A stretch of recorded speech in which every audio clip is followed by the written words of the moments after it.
Yes, thank you very much. Okay, understanding your past life. You can't understand past life and your misfortune without first not understanding what is karma. To so many of you that are here, you might have been familiar with the word karma. What do you understand is karma? Have you heard the word karma before? Have you heard the word reincarnation before? Okay, you heard Understood. it. That's very good. Very good. So some of us, we've had this word reincarnation, we've had this word karma, we've had this word um, predispositions. We've heard it all before, but what does it truly mean? How is it connected to us? What what are we supposed to do with it? Now, these are what we are going to explore today before we start. Now, I did wrote a small 22-page booklet for this seminar, which is what I wanted to show and share with everybody. But I'm not able to because of, I don't know, I'm still getting used to this computer. It is very, very, it is way beyond my intelligence. So understanding reincarnation, we are going to start with understanding reincarnation. Firstly, what is reincarnation? We may not be able to truly prove that we've lived before. A lot of us, we have this understanding that yes, we've lived before. And even if we are able to produce a name, date, place, and time, it still does not prove that we've lived in a certain time. So why do we speak on this topic? Because you cannot understand your karma, you cannot understand your misfortune without first not understanding the concept of reincarnation. It is very, very important that we must understand that reincarnation for different people, it means different things. And because it means different things for different people, it can be theoretical for some people, it can be a philosophy, it can be a system of belief, and it can be a way of life. It can be theory for people that are just trying to explore the intelligence. It can be philosophy for people who sees, okay, they try to take some dictums, some analogies from life, from the experiences of life. And it can be a way of life, a system of belief. Like if you're from Africa, if you're from India, if you're from the Asian continent, it is a way of belief. It's a way of life that, yes, there is what comes also goes. Now, this theory of reincarnation has been a debate that has been going on since time immemorial. It actually was not a debate. It's just that as the whole universe, as civilization is growing, as people are becoming more computer oriented and becoming more distant from their ancestors or from their ancestral root, and they're becoming more disconnected, then they start forgetting this ancient science, this ancient knowledge. But they do know that they do feel that I am from somewhere. I have done something before. I have a certain knowledge. I have a certain experience. Now, this reincarnation has a way of explaining the certain occurrences that happen in our life. It provides a rational, inequality to the sufferings that we experience in life. The different people we meet in our life, the people we love, the people we don't love, the people we have feelings for, the people we hate, the people that hate us. Reincarnation gives a vital understanding as to why these people hate us and why these people don't hate us. Now, this seminar will help show you, that you are the master of your own destiny. Yes. And it will teach you that what you are today is as a result of your past, and what you will become tomorrow is also determined by how you live today. Actually, time takes on a different meaning, when we examine it from different aspects of reincarnation and past life. One incarnation is but a fraction of our true lifetime. So when we're speaking of reincarnation, which of the reincarnation are we talking about? Which of the lifetime are we talking about? We've lived millions and multitude of lifetimes. So which of them are we talking about? Now, which of the event of that life is replaying itself in our life? today. Now, in this seminar that we're going to be having today, if I'm speaking too fast, please let me know. I'm a bit hyped up today because I ate some sugar. So let me know if I'm speaking too fast. In this seminar that we are discussing today, where I'm also going to be doing some in-house exercise. So please, I humbly beg you, try to participate in the exercise. It will help you to be able to go deeper into understanding this subject matter that I'm about to speak about today before we start speaking on the scary side, because what you guys are here, you are really in for a very roller coaster of emotion. You're going to hear some sides that are boring. You're going to hear some sides that are very interesting. And you're going to hear some sides that are very, very scary. And it will make you to reassess a lot of things that is going on around your life. So I hope you are ready for that. Just buckle your seatbelt as we, move forward. So we should understand that the body is the casing at which the soul is in. Now, the soul is housed in this body. Now, the soul being housed in this body is bound by 8 ropes. For this rope to manifest, you see, the soul it has no form. It has a form, and that form, you cannot ascribe it a shape. Now, when the soul is being imprisoned in the body is considered as a prison house for the soul. Now, this soul, when it is imprisoned in the body, it is bound by 8 ropes, and these 8 ropes are of our different karmic actions that we've done. That is what binds the soul into the body. And also, there are six energy vibrations that also, makes the soul stay in the body. And those energy vibrations are called astral, mental, intelligence, which is Buddhic, and then there is the atmic, and then there is the nomad, and the divine. These 6 energy vibrations are what binds the soul into the body. And that is why you should understand that I did give a picture to describe this, but I'm not able to share my screen. It is to let you guys understand that how the soul passes through different energy stages to be able to sustain itself in the womb of the mother. You see, this energy vibration that the soul carries is so powerful that when the soul is planted in the womb of the mother, the energy vibration that emanates from the soul can create an intense energy field around the mother. And in some cases, if the energy of the mother is not as strong as the energy of the soul in the womb, some cases the child, the woman will lose the pregnancy. She would not understand what happened, but the pregnancy just, goes. And in some cases, it is very fatal to the mother that is encasing the soul within the womb because of the energy vibrations that comes upon the mother, especially when a woman is pregnant.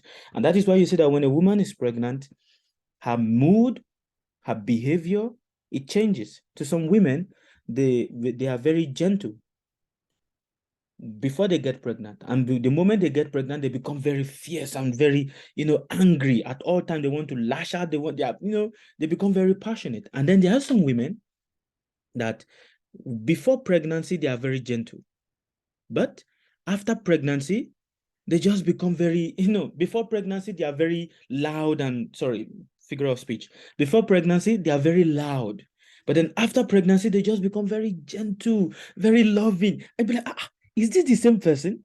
Why is this so? It is because of the energy vibration that the soul has brought into the womb of the mother. Now, that energy vibration, the soul, when it is in the womb of the mother, in the amniotic sac, it pushes down the high energy frequency of this energy so that it can, retain its body in the womb of the mother. And that is why it has 9 months to be able to prepare itself to reduce and push down this energy, to tune down the vibration of this energy so that it can sustain itself. And you must be familiar with the sentence that says that we are all energy. Every one of us, we operate on energy, and because we operate on energy, energy flows everywhere. Why? Because this is how we enter into the womb of our mother, And this is also how we are going to exit out of this body when death does happen. Now, there are three main concepts of reincarnation, which I want you guys to understand first before I start going into deep topic that I will be explaining to you guys. Now, what are the three concepts of reincarnation? Do you guys know the three concepts of reincarnation? Ah, yeah. Okay. Don't know. I All know right. about the jiva as that aspect of the soul that could potentially pass over. In Yeah. Chinese medicine, they say the hun, the spirit of the liver, is Yeah. the only spirit of the body's the different organs that will pass over. That's wonderful. Thank you. Well, the three concepts of reincarnation are fatalism, predestination, and hereditary. Now, what is fatalism? Fatalism is a belief that we are born into this material world and that our place within this world is simply due to some kind of, lottery. Like we came into existence by chance. That is fatalism.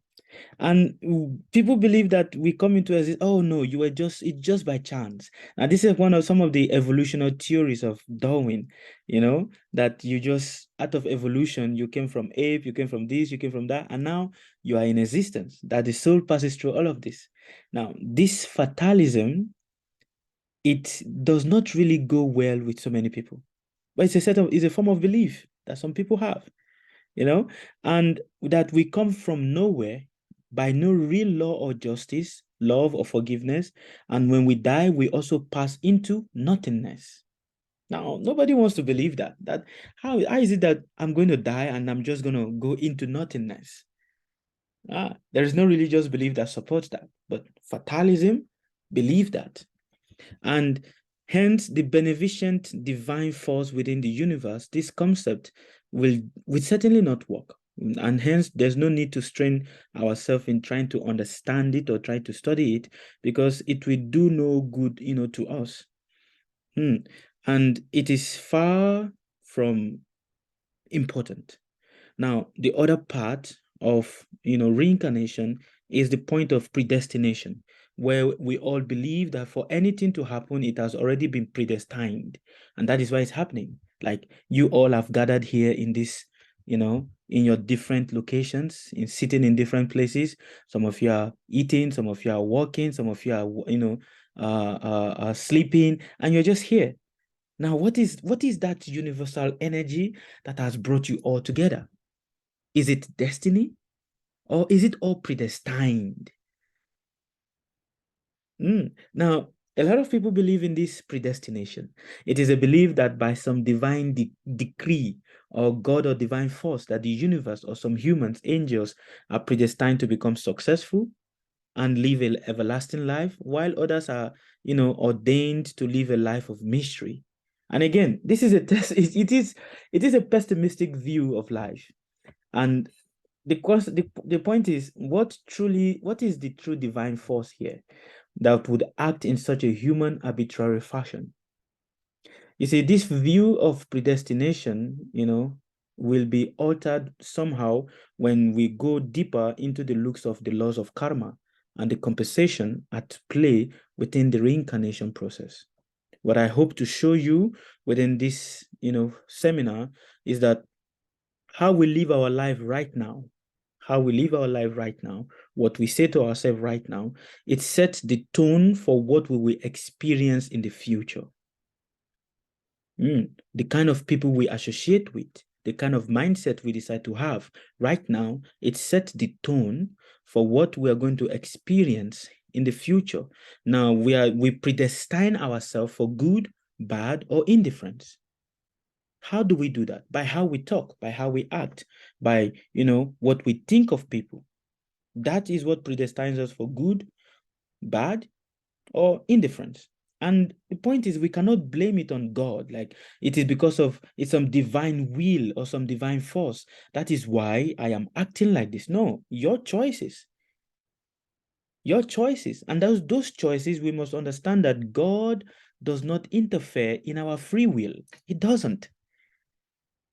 How you choose to live your life, how you choose to use your free will, God does not interfere in that. Now, when we start thinking that God is interfering or my ancestors are interfering, that is why, I'm having some certain difficulties or I'm having some certain problems. No, that is far from it.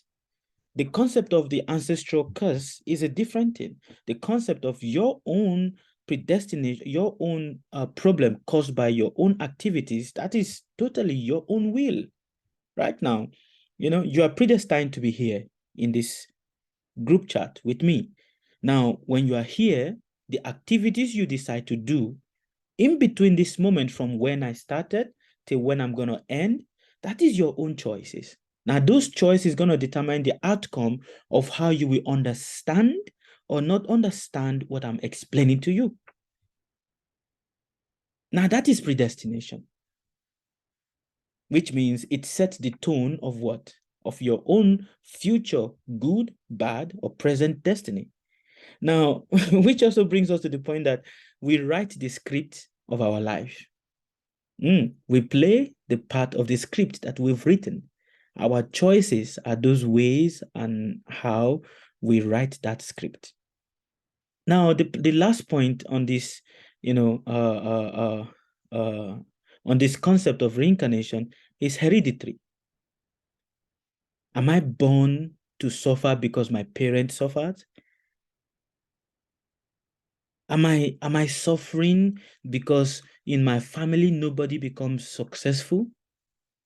On this concept, I want to explain a certain story for you before we move forward.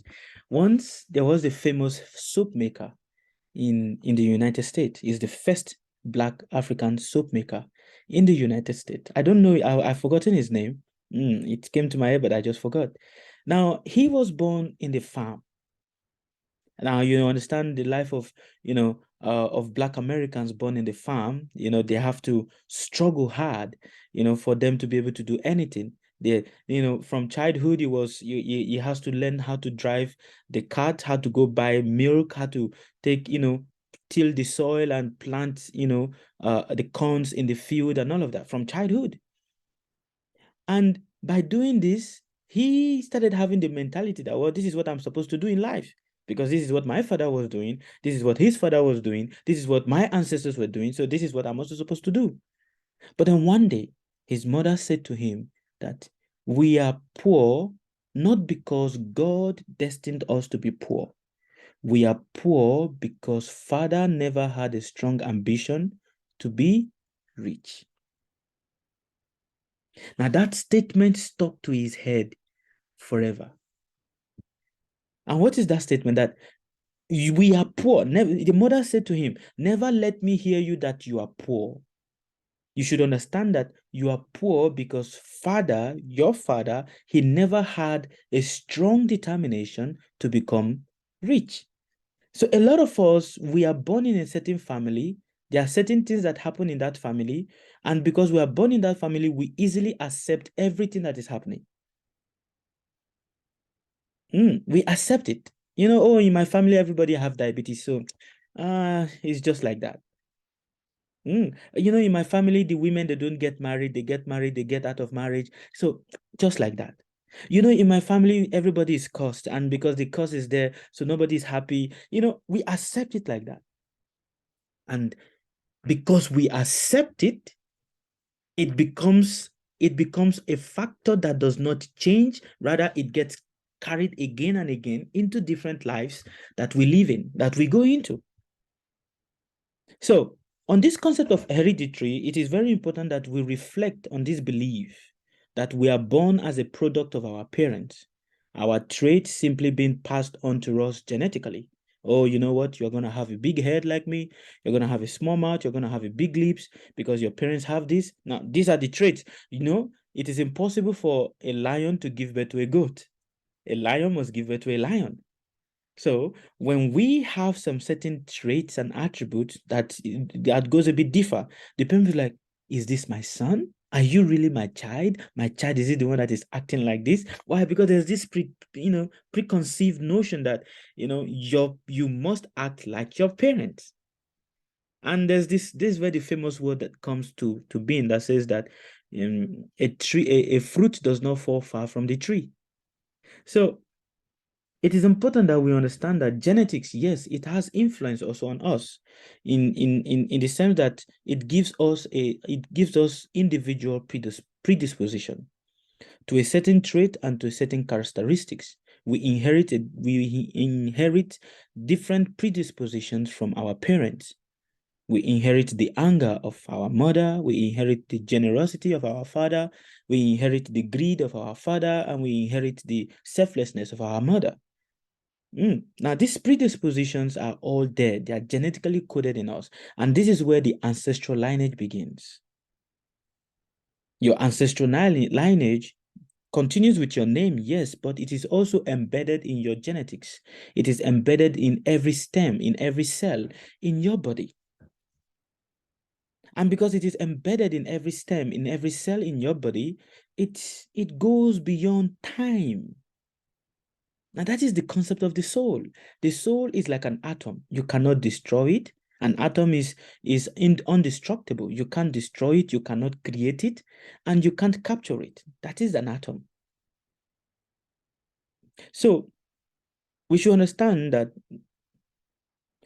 the reincarnation we should understand that reincarnation believe that nothing happens by accident.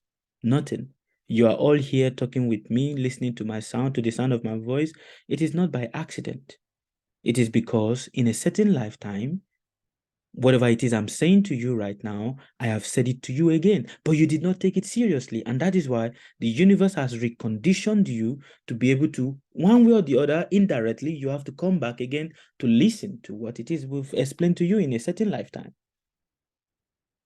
This is the laws of karma. This is the law of reincarnation. Because we reincarnate to fulfill a certain desire that was not fulfilled in a past life. Now, which of the past life? This is the law. This is where time plays the role. So, it is important that we understand that the cycle of life. How does the cycle of life, move? The cycle of life move from when the soul is placed in the womb of the mother. Now we should understand that life does not begin the moment the soul is placed in the womb of the mother. Life does not begin the moment the semen is in the womb of the mother. No. Life, the soul enters into the seed at the third month. At the third month, that is when the consciousness is already present in the womb, not the first month, not the second month, at the third month. And that is why it is said any termination of pregnancy after the third month, that itself is considered as killing of a human being.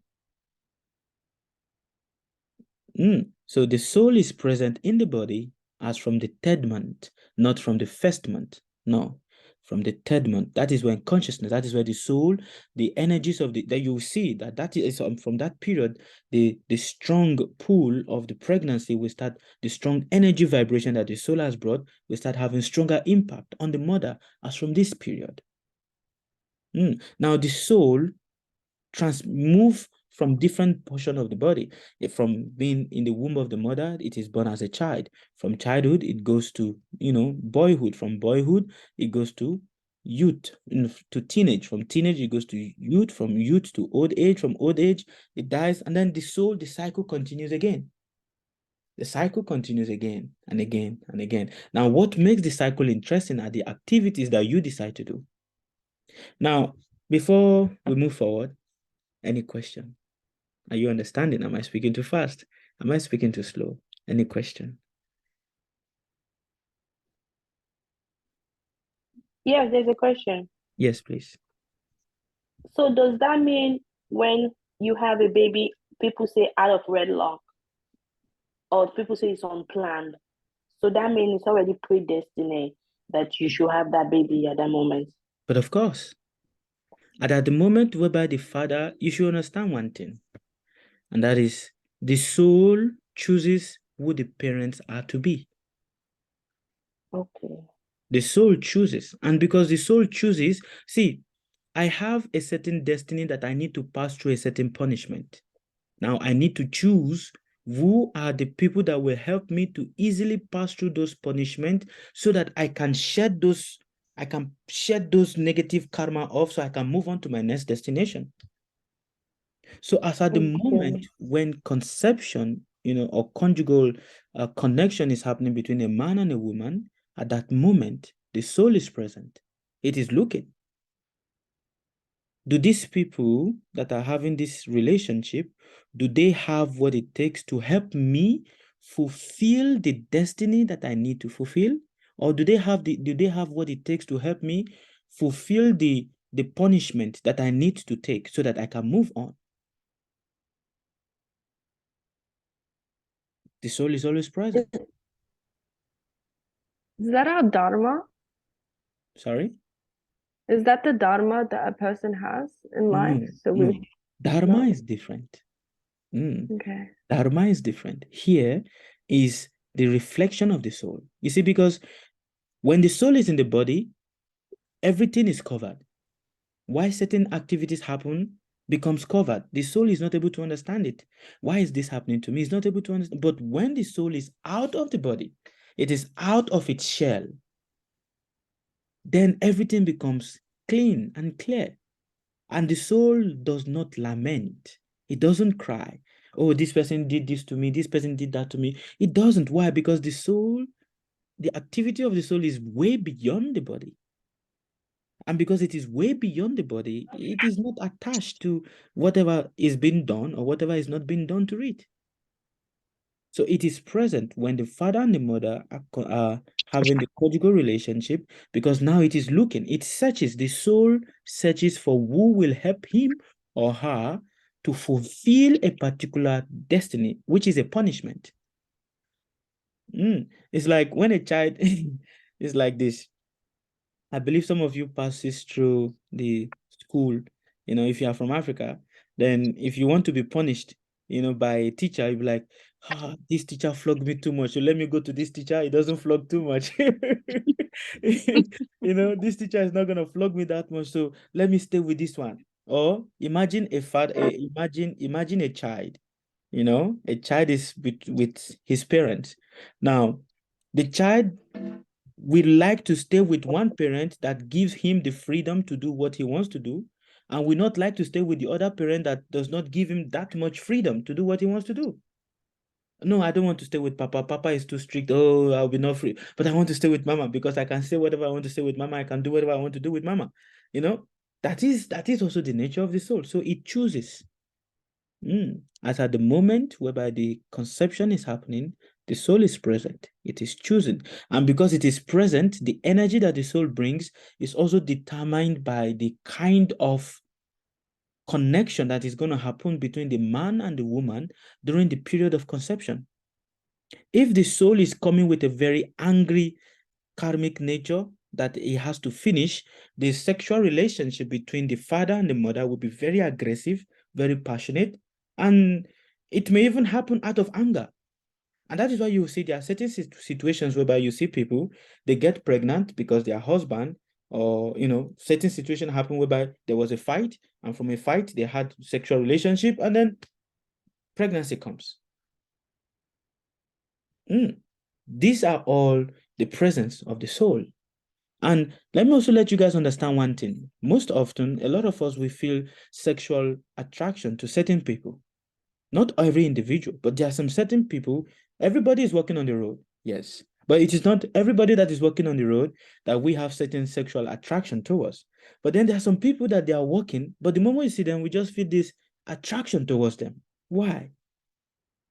Because at that moment, a soul wants to come through you to be born. A soul wants to use, actually, we use our parent as a vessel to come to this world. We use our parents, just like our children are also going to use us as a vessel. We also use our parents as a vessel to come to this world. Okay. Does it make sense? Wait a minute, Ladifatu. Fire tablet. Hi. Hi. Yes. So my understanding of such karma is that because for me, I was separated I have a karma of my father. I've been separated from my father from a young age. So I found out that I have a karma based on my father's past life. So my mom and my father never made it as a couple. They has been distance apart. But I didn't find that out until I was age of today. Mm. Mm. So these life situations that we're going through is because of karma.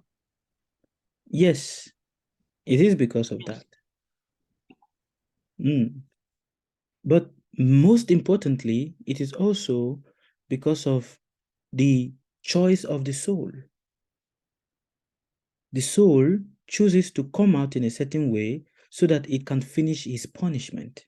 Actually, each and every one of us, we are all here serving a prison sentence. That is it. We are all here in a prison house, but we think we are free. And we are serving a prison sentence. And that prison sentence that each and every one of us is serving, because we are given a certain amount of freedom, we don't see it that we are actually serving a prison sentence. And that is why when the prison sentence is over, we are all going to go out. We'll be given, okay, now your time is over, now you can go. Now going back to where? That is the question. Going to serve, to continue serving another prison sentence based on what we are doing right now, what we are thinking right now, what we are saying right now. So being born in a particular family, being born in a particular country, being born with a particular name, it is a prison sentence. It doesn't matter if the person is born in a royal family or not a royal family. This person is born in an aristocratic family or not an aristocratic family. It's all a prison sentence because he has to suffer some headache, some emotional distress, some mental anxiety, some schizophrenic activities. He has to suffer for the activities he or she has done in a past life. So the family we are born into is a punishment. The country we are born into is a punishment. And that is why we always have this yearning, I want to go out. I want to go out because it's a punishment.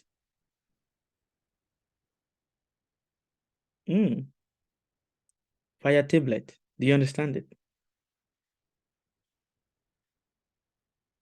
Is she there?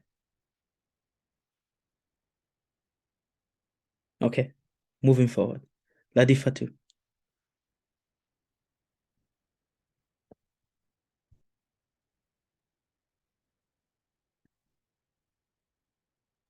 Yes, I asked about if you was raped and you've been born and then in your life while growing up you got raped. So could you explain to me what does that have to do with karma and what do- what are you paying for by going through all that? Yes. Especially when it concerns like something like abomination. We call it abomination, yeah. Yes. This here is it is a sensitive subject matter, but it is also very important that we understand it for our own elucidation, meaning our own understanding, so that we can understand. When we understand this concept of karma, when we understand this concept that we are being punished for certain things we've done in our past life, and hence the soul does not feel any lamentation, but the mind feels lamentation. When we cry, is it the soul that cries or the mind that cries? When we feel happiness, is it the soul that feels happiness or the mind that feels happiness? When we feel anger, who feels the anger? The soul or the mind? The soul has nothing to do with, to feel with any of our emotion. It has nothing. Whether the situation is good or not good, the soul is undisturbed. But the mind, which is the consciousness, is what the consciousness, the mind is what the body is using to relate and to act in this day and age, in this life. So the soul knows that he is serving a prison sentence. And because he knows that he is serving a prison sentence, he has to pay for the activities that the mind. The soul is pure, but the mind, which is the consciousness being present with the soul, creates problem for the soul that the soul has to pass through. And that is why a lot of us, our mind is the one that creates more problem for us than our intelligence. Because we act based on what the mind is telling us. We relate with people based on what the mind is telling us. Oh, my mind is telling me this, my mind is telling me that, my mind is telling me this, my mind is telling me that. But is it my soul that is speaking? Can I even hear the sound of my soul? And those that can hear the voice of their soul, they are called awoken beings, enlightened beings. Because now they have been able to tune down the noise of the mind, and they are able to tune up the voice of the soul. So, a child is born deaf and dumb. A child is innocent. Is that not so? Oh, when we see a baby, we're like, what an innocent child. How wonderful is this child? But that same child becomes a hired assassin, becomes a killer, becomes a rapist. So how did that happen? How did that innocent child that was once loved, carried, and embraced by the mother, how did that innocent child become a terrible killer in the future? A question for us to ponder about. If the child is innocent, why is the child born with a certain sickness that is very terrible? Why? If the child is innocent, what is innocent about the child? That is the question we should ask ourselves.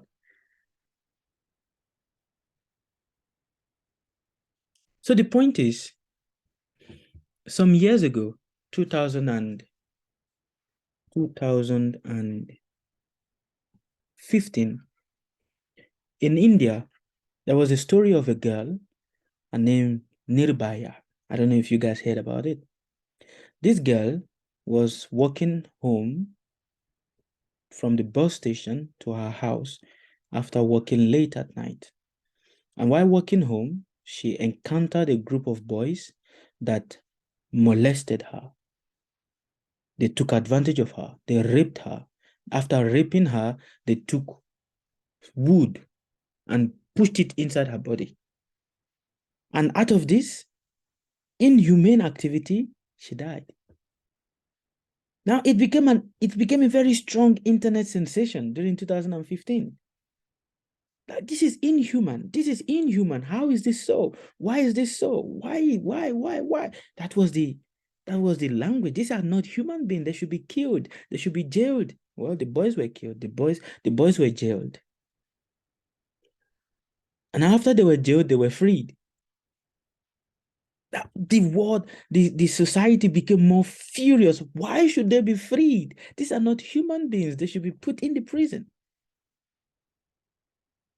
If you were Nirbhaya's friend, you will feel the same. If you were her brother, you will feel the same. If you were her sister, you will feel the same. But what is the point? What is the play of karma here? What is the play of destiny here? In this lifetime, Nirbhaya is acting in the form of a girl that is innocent. But in the past life, Nirbhaya was not a girl.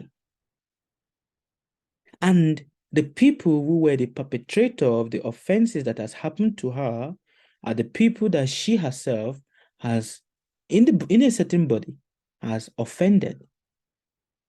And hence, they came to do what? To repay her back for what she has done.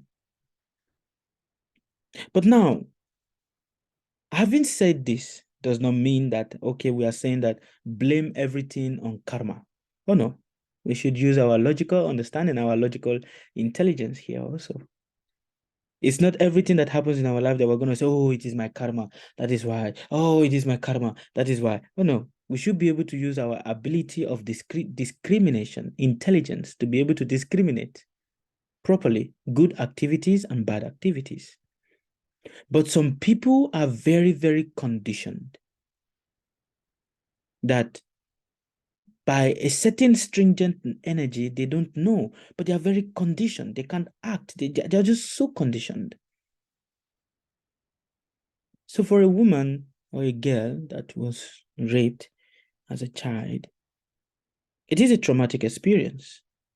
But this is because that soul has done the same thing before. You see, we forget the activities that we've done, but the universe does not forget. And that is why there is a saying that there is nothing that is hidden under the sun for too long. You can't hide anything under the sun. You may forget that you did this, but the universe does not forget. And when the universe comes to exact the law, because everything has to be balanced, every single thing has to be balanced. When the universe comes to exact the law, they will be like, oh, but I have forgotten about it. But why should I be punished about it right now? You will be punished. We will be punished. We are being punished. Every one of us is being punished. The relationship that is not working out, it's a punishment. A woman gives birth to a child, love the child, but that same child becomes the one that goes to kill her. How is it so? A few days ago, here in Mauritius, a woman, a single mother, she had a child, gave birth to the child, raised the child alone, sent him to the university, sent him everywhere. Now that same child came home, raped his mother, and killed her.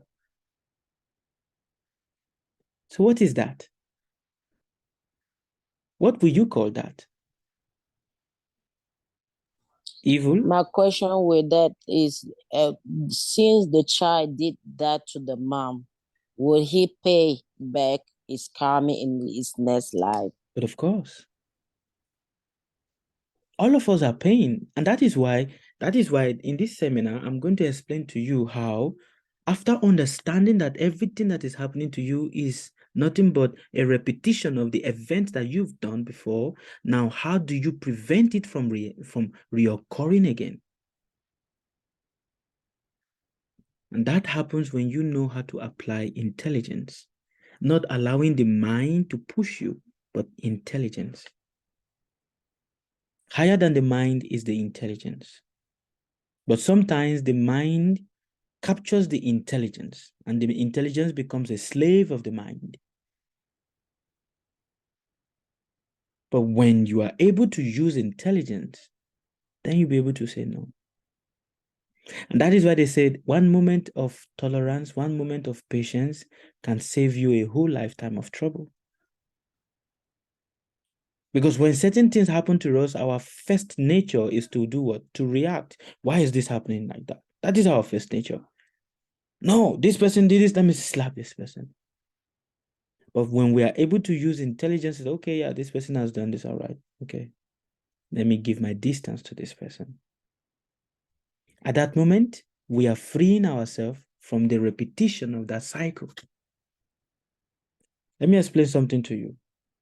When a person, especially in a family setting, when you are being insulted and you get angry and you start insulting the person back, you are paying back the karma, yes, but at that moment, you are extending the karma. But when you keep quiet, you said, okay, all right, okay. When you keep quiet, at that moment, you finish the karma on your side, and now that person carries your own bad karma. But when you get into the same mood with the person, You are doing nothing but starting a cycle. So that is the same thing. It is a fact. It is a fact.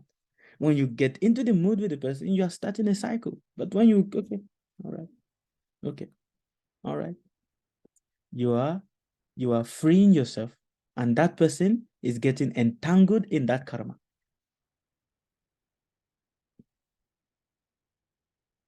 Are you guys understanding?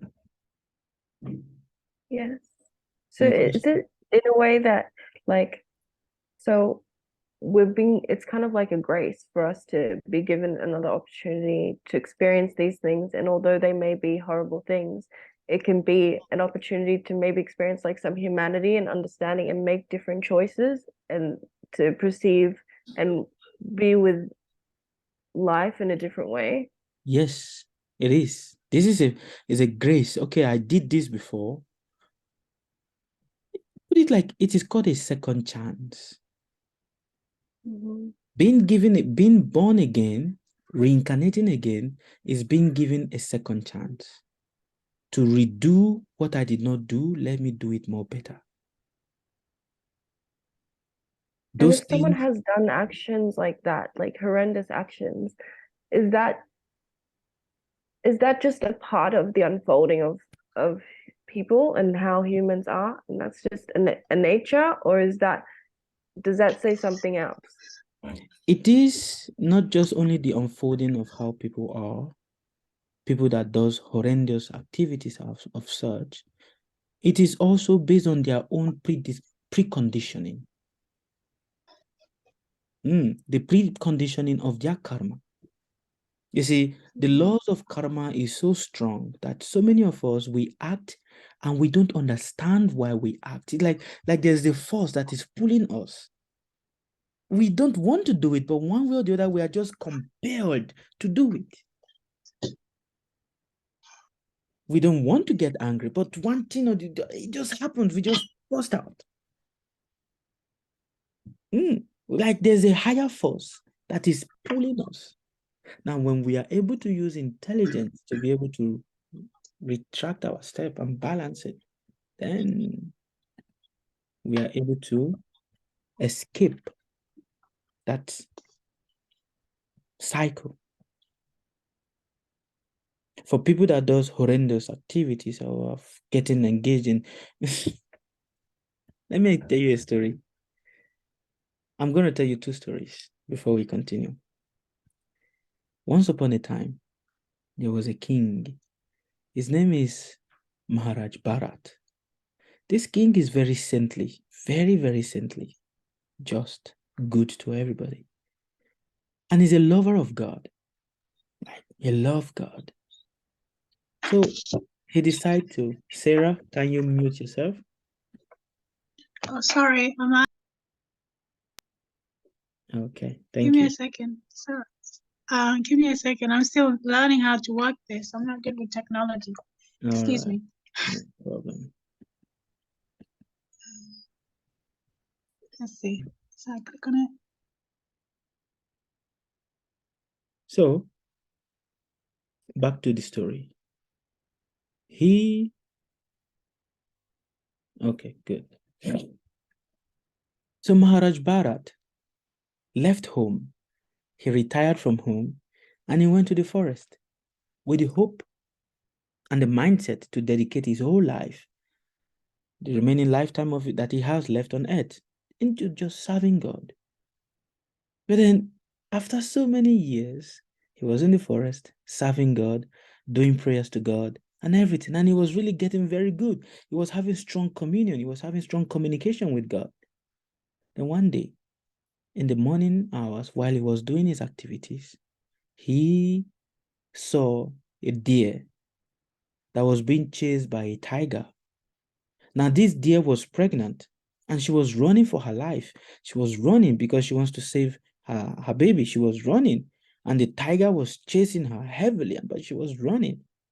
And this deer was so panicky that she did not see ahead of her. There was a what's it called? A ditch.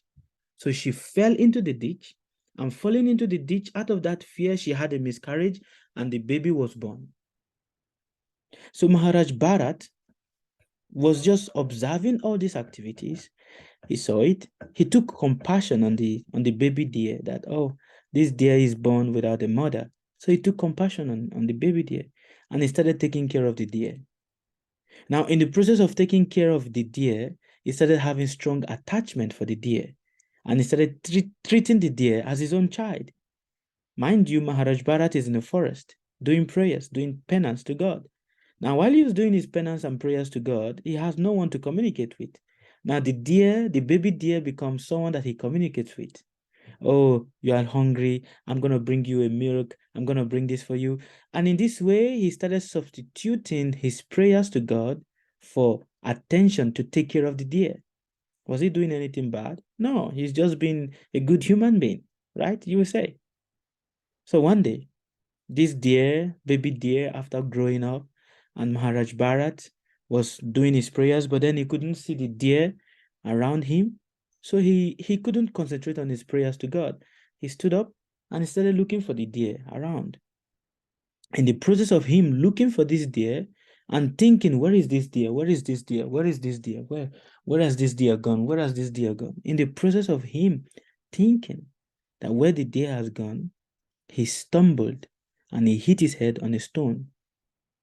Hitting his head on the stone, he had a concussion. And at that moment he's about to die, his mind was still, where is this deer? And that moment, the deer came and showed his face. At that moment, Maharaj Bharat died. Now, in the next life of Maharaj Bharat, he became a deer. In his next life, he became a deer. And why did he become a deer? Because that was the last thing he thought about. And hence, there is the saying that says, whatever a man thinketh, that is what he's going to become. Whatever you think at the moment of death, that is where you are going to be. That is what you are going to become. If you think too much of money at the moment of death, you are going to become a cockroach in a bank. It is a fact. If you think too much of family, you are going to become a lizard in the family.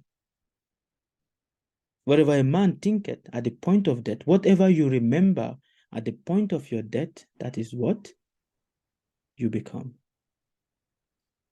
And hence it is very, very important, and it is stressed since time immemorial, that right now, the essence of you living is to learn how to die. Because that is the essence of life, learning how to die. Because at the moment of death, death is very painful. At the moment of death, what you think about at the moment of death, that is what is going to determine your next destination. Now, when you don't start learning and training yourself on how to die, then we fall into the ocean of so many repeated life and birth and all of that. Another point I would love to bring to you is, like I said, I'm going to tell you two stories. I'm going to tell you about my own story. Some years ago, while I was still in my adventurous days where I love to travel and go around, I was on a pilgrimage in India. While I was on this pilgrimage in India, Grace, please, can you mute yourself? Okay, thank you. While I was on this pilgrimage in India, I did not forget. I did not renew my visa. And I was on a pilgrimage whereby I was walking. I was walking to different holy sites, holy places, taking blessings and learning, because this is what I wish to do. So it took me 6 months. I was on the journey to the Himalayas, going to the Himalayas. It took me 6 months coming down from the Himalayas, was quite lengthy. And in this period, so 6 months passed and my visa was expired for 6 months. So I was in the border between Nepal and India, going back into India, because the Himalayas, you have to pass through Nepal and all of that to get to, the top side of Himalayas. So I was at the border. Getting to the border, I was denied entry into India.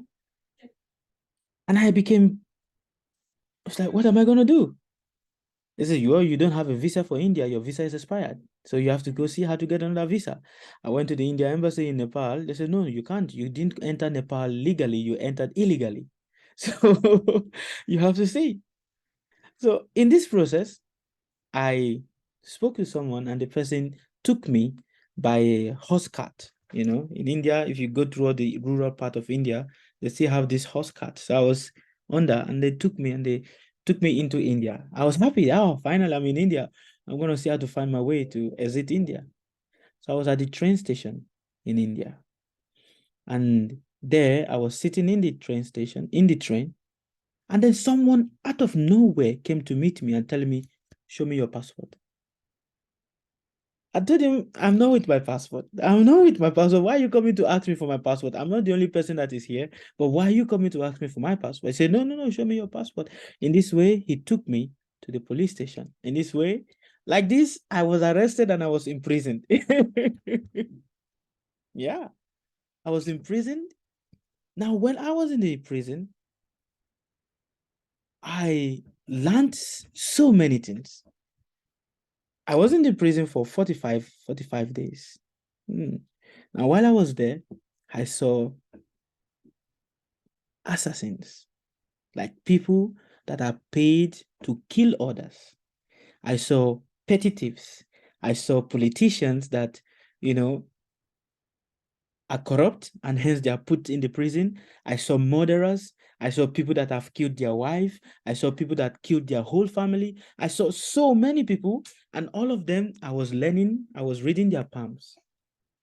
From reading their palm, I guess going to the prison there, it helped me and, increase my knowledge.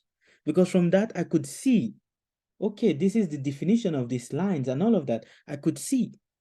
Now, the question, the point I was trying to explain, I'm trying to bring forth here is, of all places in India, I have been traveling all over India, but of all places, why is it that that location was the place that I was taken?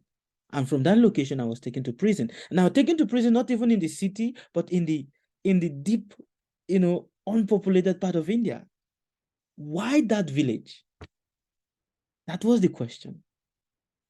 And then it came upon me that, yes, that village, because that village was where in my past life I have escaped going into prison in my past life in that village.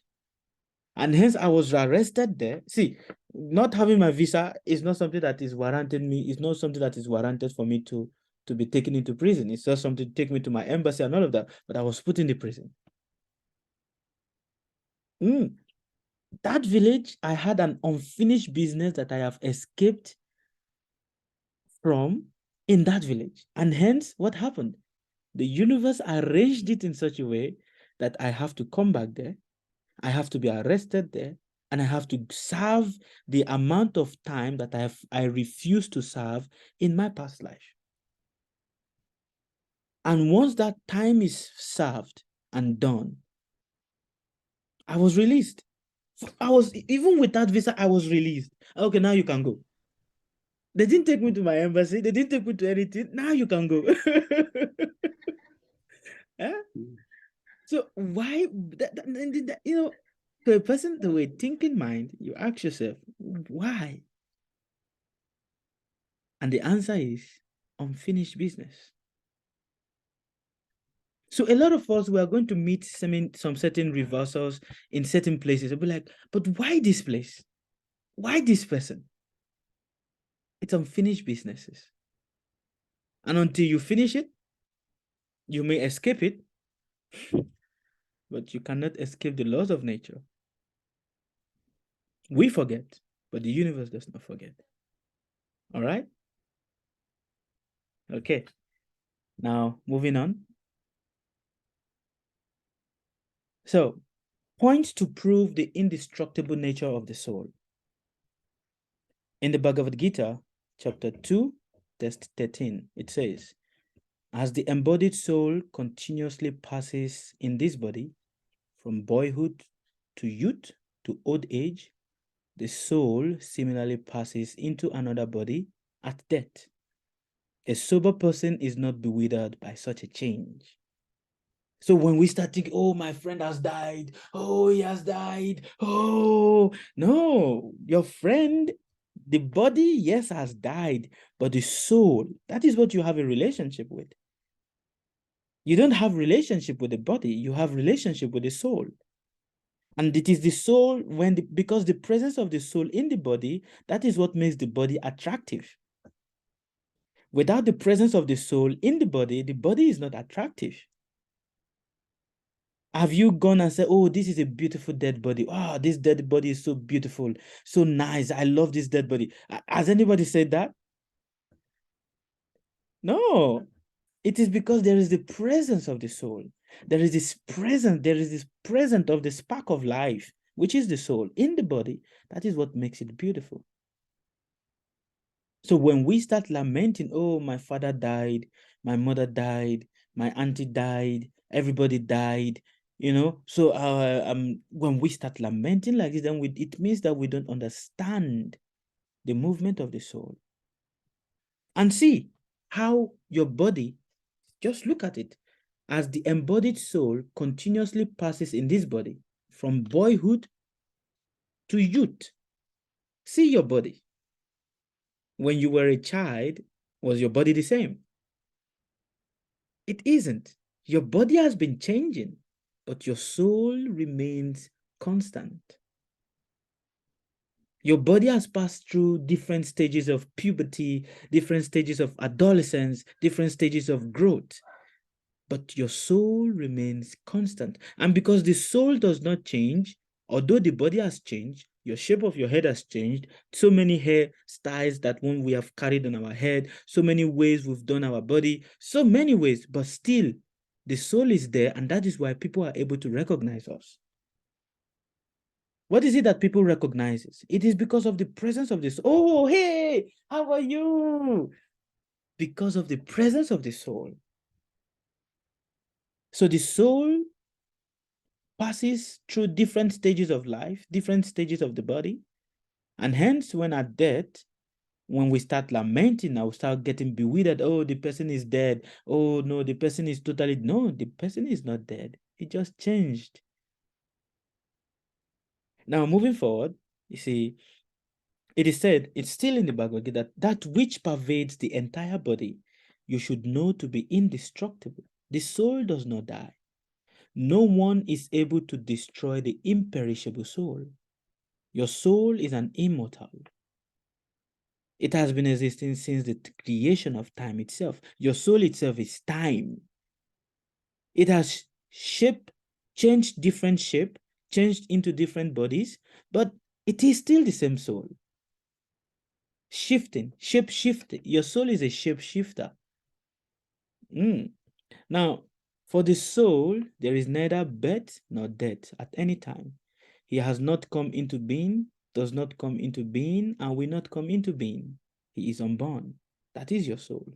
Eternal, ever existing and primeval, old. He is not slain when the body is slain. When the body dies, the soul does not die.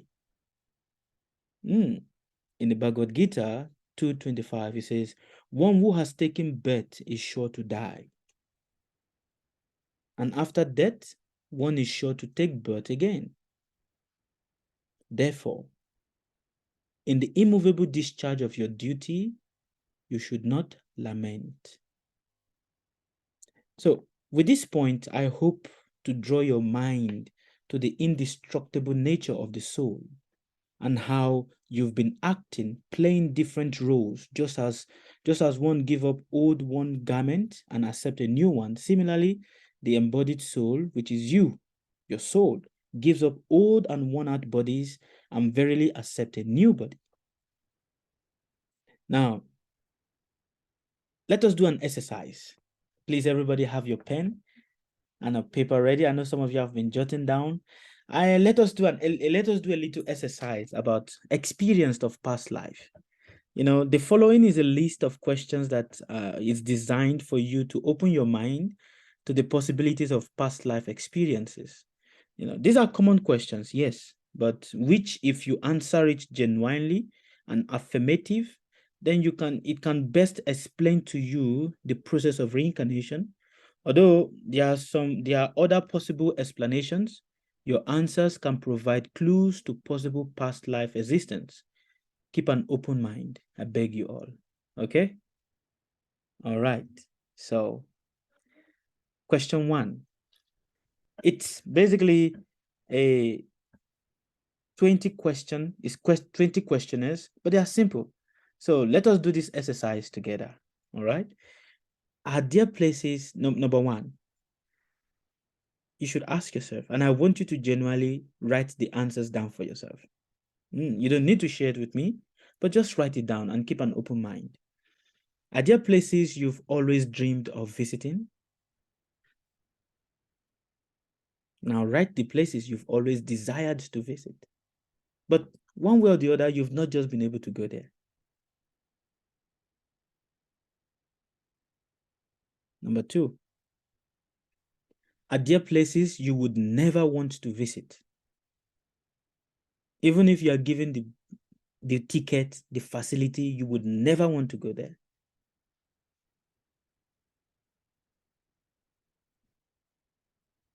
Number 3, if I'm speaking too fast, please let me know.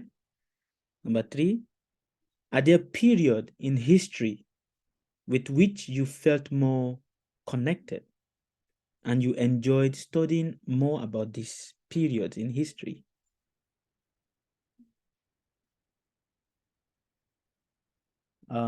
First, let me just check if everybody is on the same page. Yeah, I can see that you're writing. Anna, are you writing? Fire tablet. Yes, Grace, I'm writing. Uma, Ladifatu. Okay, very good. Yes, I'm writing. Very good. Now, number 4, are there any activities you've always especially liked to watch or participate in?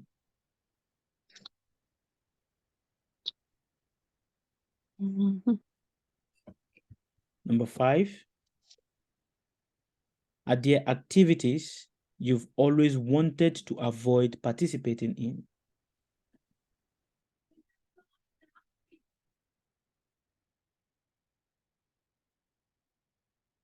Number 6, are there areas of the country that you are living in that you feel negative about?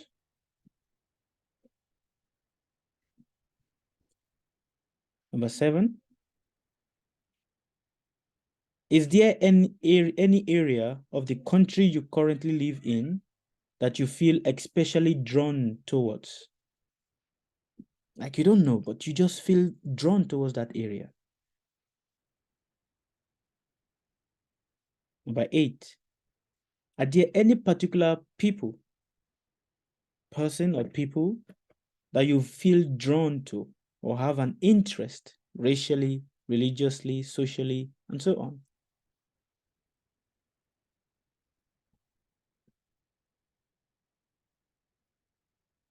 Number 9, don't forget, keep an open mind. Are there any particular people you try to avoid racially, religiously, socially, and so on? And can you explain the reason why you feel like just avoiding them?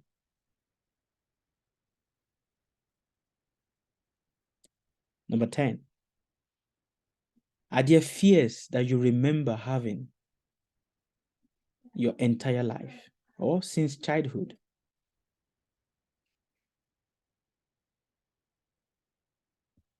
Number 11,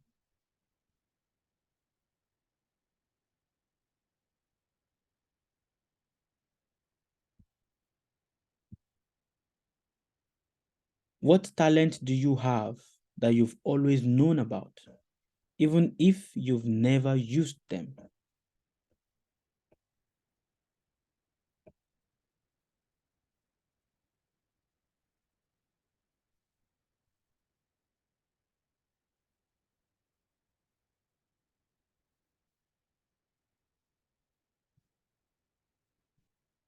Twelve, what are your favorite food? And what's your least favorite food?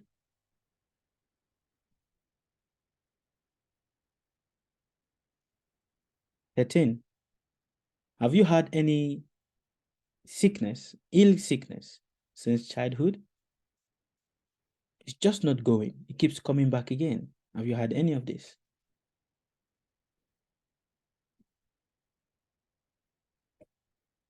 Number 14.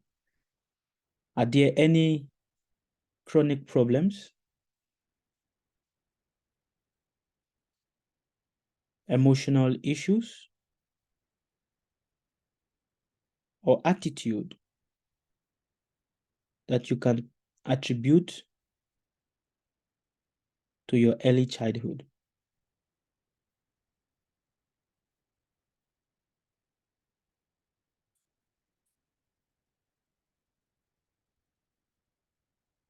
Fifteen. Are there some people you have instantly felt connected to? Even if you've not known them for long, you just feel connected to them.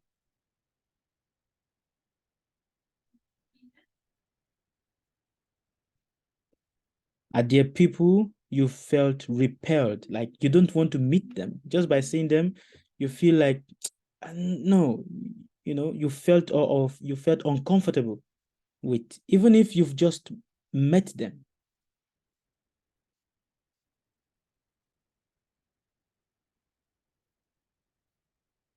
Sixteen.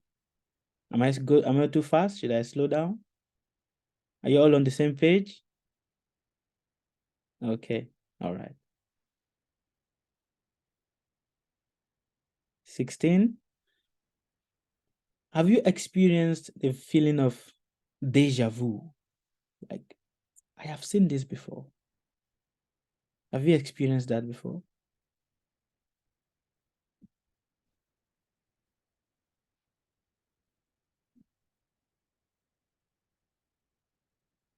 Number 17. There's always don't write, just listen to me first, and then you can write. You see, young children often offer spontaneous evidence of their past life. They frequently mention homes and relationship, with those around them, like, oh, I think I was here before, this was my mother before, this was my father before. They frequently make of this emotional expression. Sometimes they say it casually, but and as a matter of fact, it is real. So did you as a child, that is the question, did you as a child, make expressions of, this was my family before, this was my home before, or this was what I was before?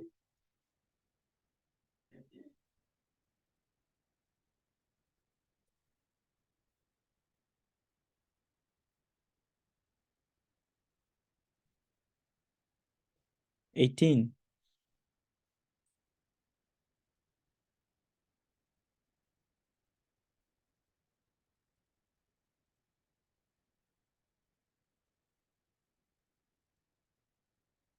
Do you see yourself as a child?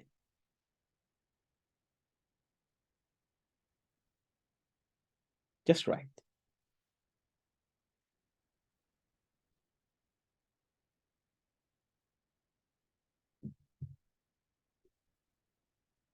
Number 19.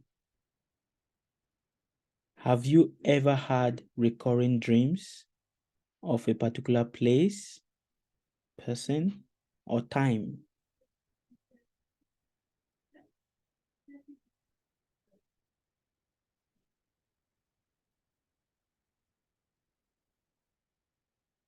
Now, when you have these dreams, you should ask yourself, is it something like a scene of the past or something of a recent? Or is it a recurring dream? So what are the things you see in the dream? Or what are the people you see in the dream? Is it like you are hearing a different language? Or you are seeing yourself in a different place in history? What is it?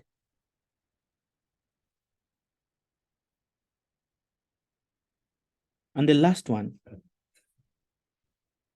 which is number 20. Have you ever had an out-of-body experience, which is an OBE? Consciously or not? Out-of-body experience. Like you feel like your body, your soul is outside of your body. Your body is there, but you are seeing everything. Have you had that experience before? Or put it like, have you had a near-death experience before?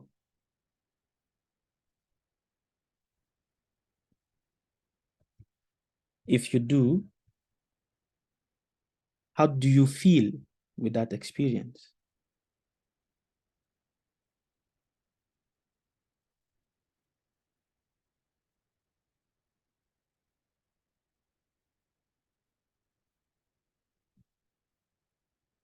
Okay.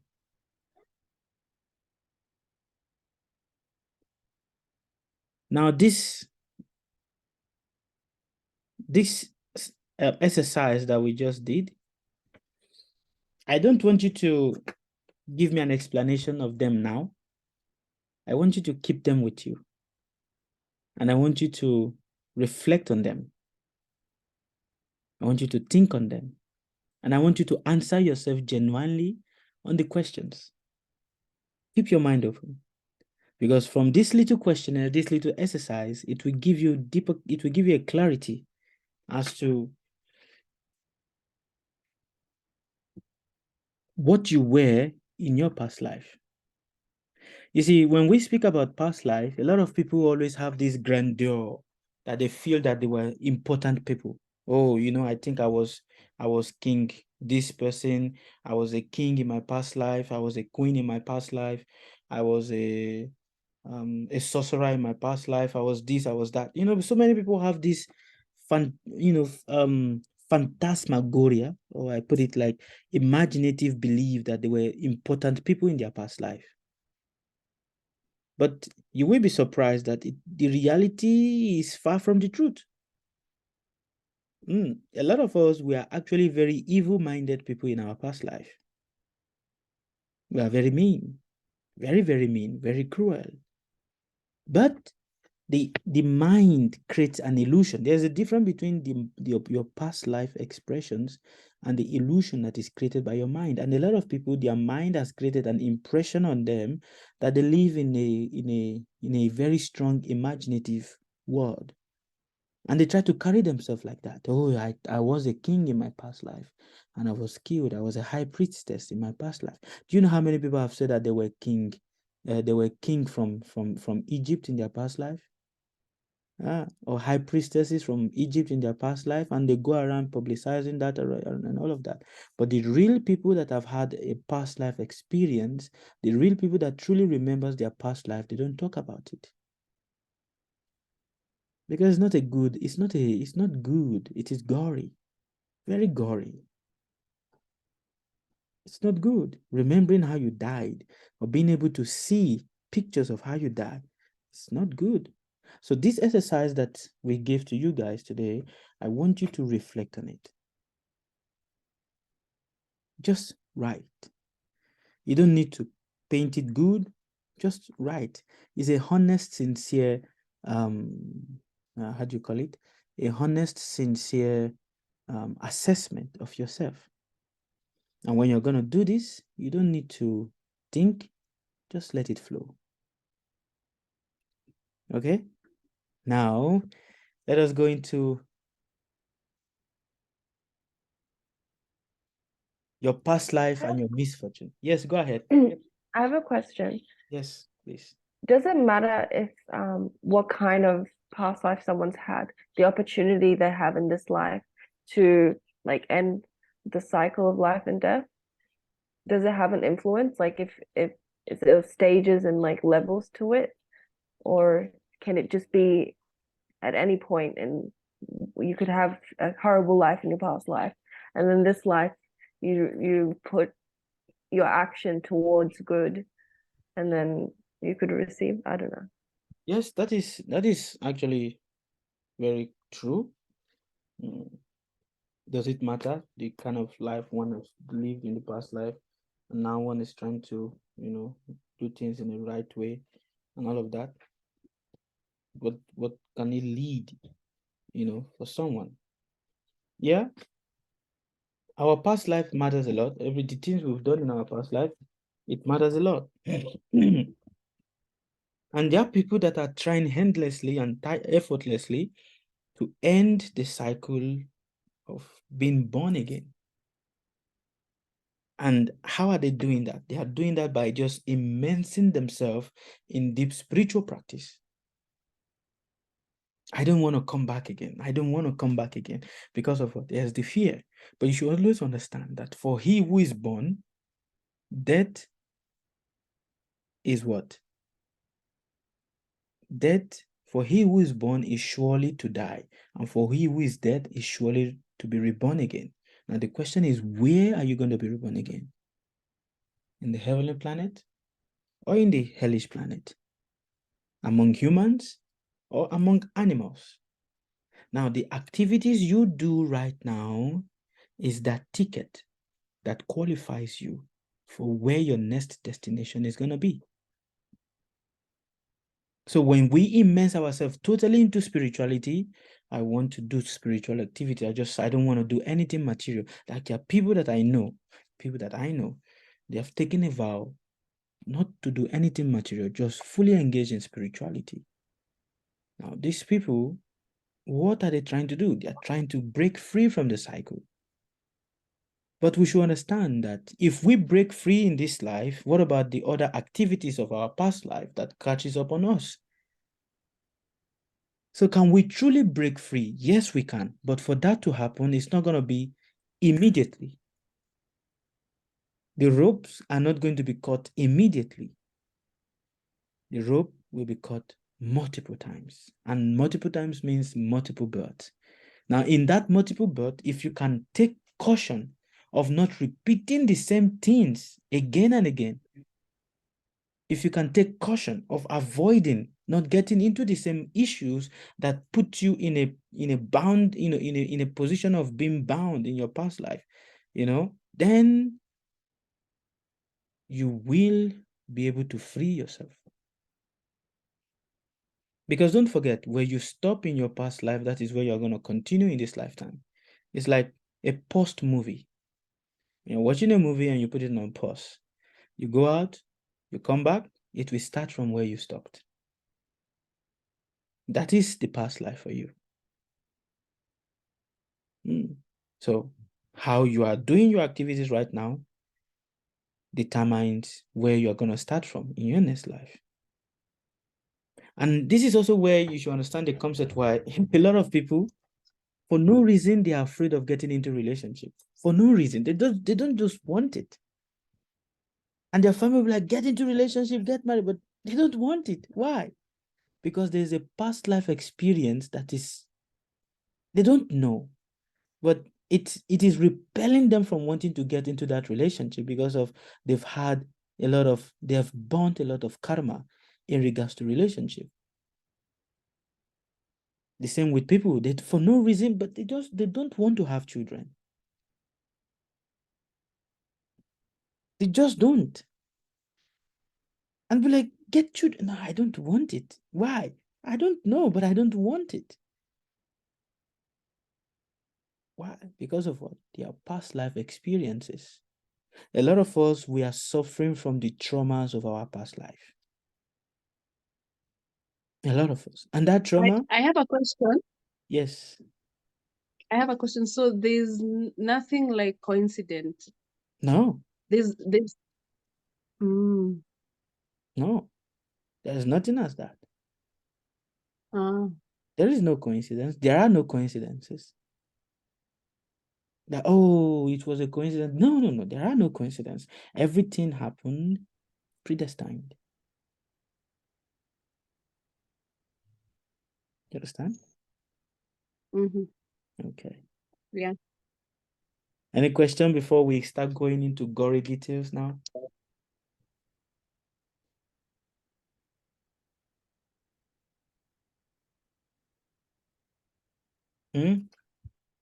Adifatu, Sarah, Fire Tablet, Grace found me.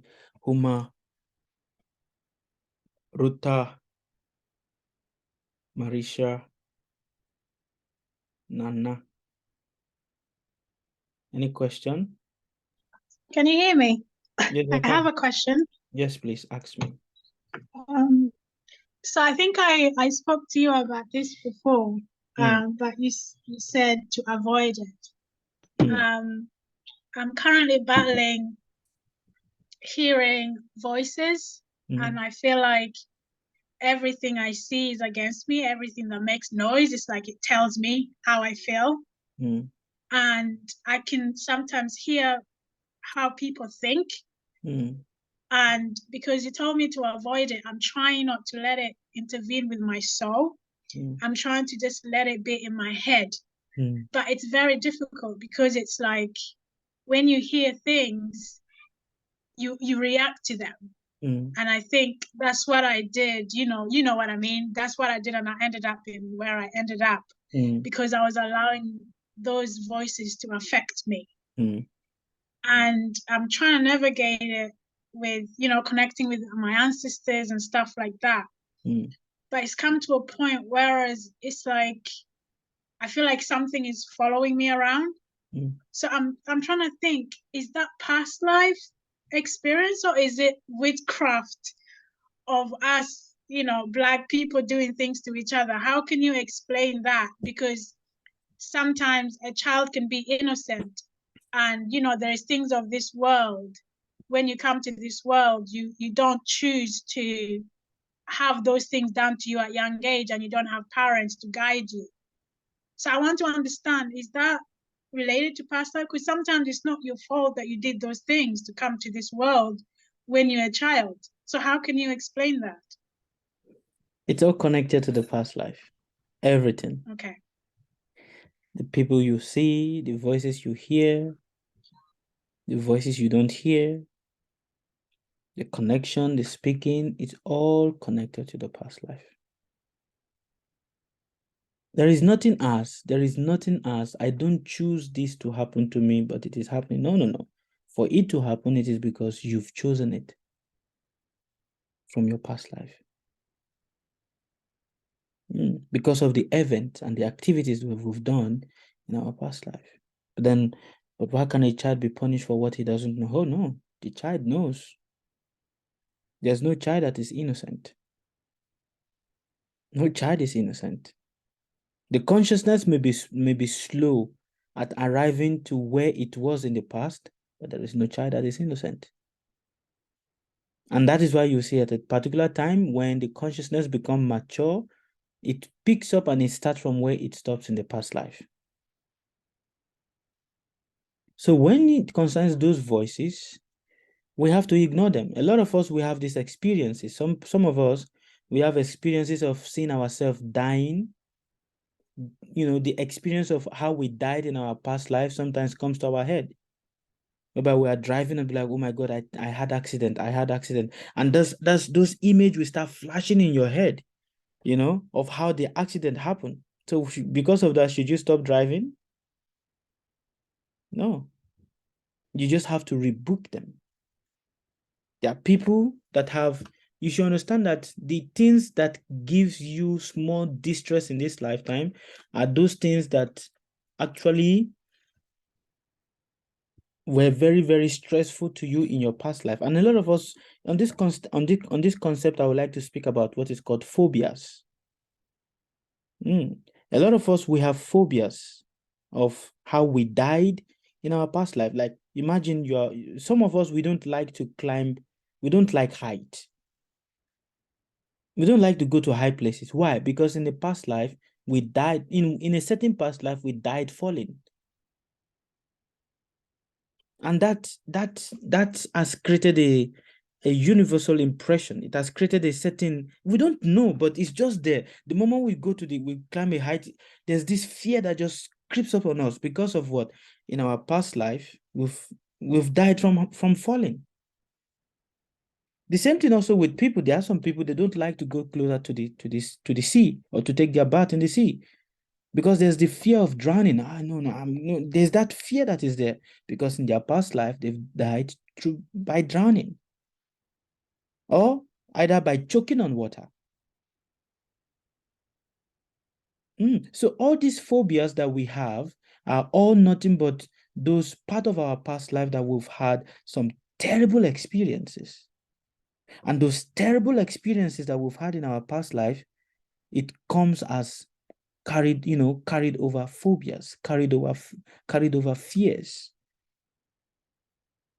I know of a person that he has this fear of accident. Whenever he sits in a car, the thought that comes to his head is accident. Oh, I'm going to have an accident. I'm going to have an accident. I'm going to have an accident. And again, this voice, it gets stronger and stronger and stronger and stronger. And he came to meet me, said, I don't know what to do. This is tormenting me heavily. How do I help myself? I said, well, you just need to ignore them. A lot of us, we experience the event of our past life every day. Every day, every second. Sometimes it happens in a year before the year goes on. It happens.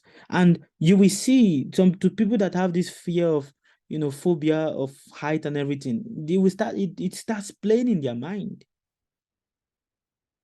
Same also with people, they have some people, they have the phobias of, see, all the phobias people have are things that have killed them in their past life. People that have the phobia of germ, oh no, they have this, what is called obsessive cleaning disorder, OCD, right? Because in their past life, they died through germ. There's some infection that was there in their body, and hence in this lifetime, they will be extremely, very, very careful. You don't know why it's happening. It's like they are compelled by nature, they are compelled by a higher force to just be like that. Because that is how they died in their past life. So also with the voices that we hear, some of these voices that we hear are the voices, the naggings of our past life, the things that follows us, from our past life, following us. Now, those things, those entities, some of us, we have some certain entities that follows us from our past life. And these entities, some of them are not good. No, they are very bad. Some of us, we have ghosts following us from our past lives because of some certain things we've done. And these ghosts following us from our past life, they operate in a certain way. Yesterday, I was speaking with a child yesterday. You see, this child is 15 years old, but she's suicidal. Why is she suicidal? She said, I can't feel anything. It seems like I'm dead inside. I can't feel any emotion. When I'm listening to music, I can't feel any connection. I cannot feel anything. And this is killing me. She's 15 years old. And not being able to feel anything, it's making me uncomfortable. She speaks wonderfully. She's intelligent. She's bright. She's always the top of her class. But she can't feel any emotion. She cannot feel sadness. She cannot feel happiness. She cannot feel... So why is it so? That's why she came to meet me yesterday. I didn't tell her that, it is because of, certain things in your past life. That is why I did not tell that to her, because she's too young to know all of this. But I did say to the mother, I said, Mother, Madam, your child is suffering from past life curse that is being triggered right now. And we all must understand, we all here must understand that our past life, the event of our past life catches up on us in different areas of our life. At a particular time, it catches up on us. And that is why you should understand that people don't get mad immediately they are born. They get mad at a particular time, because at that particular time, that is when the curse of the event they have done in their past life becomes triggered. Everyone encounters something that triggers the negative event that they have done in their past life that makes it more now, it brings it now to the surface. So a lot of us also, sometimes some of us will wake up, we start panting, heaven, because of what? There's this, some of us will have panic attack. But we don't understand, why am I having panic attack? Where is the fear coming from that is creating the panic attack? Because of what? Something from the past life. A certain memory from the past life that is being, that is coming back again. So when we understand this, that, okay, yeah, it's my past life, all right, no problem. And we tune down the noise of the mind. The point is tuning down the noise of the mind. A lot of us, we don't know how to tune down the noise of our mind. And because we don't know how to tune down the noise of our mind, we are struggling.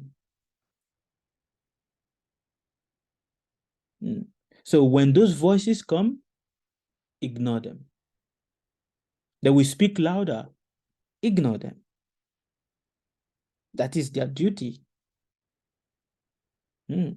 You have to ignore them.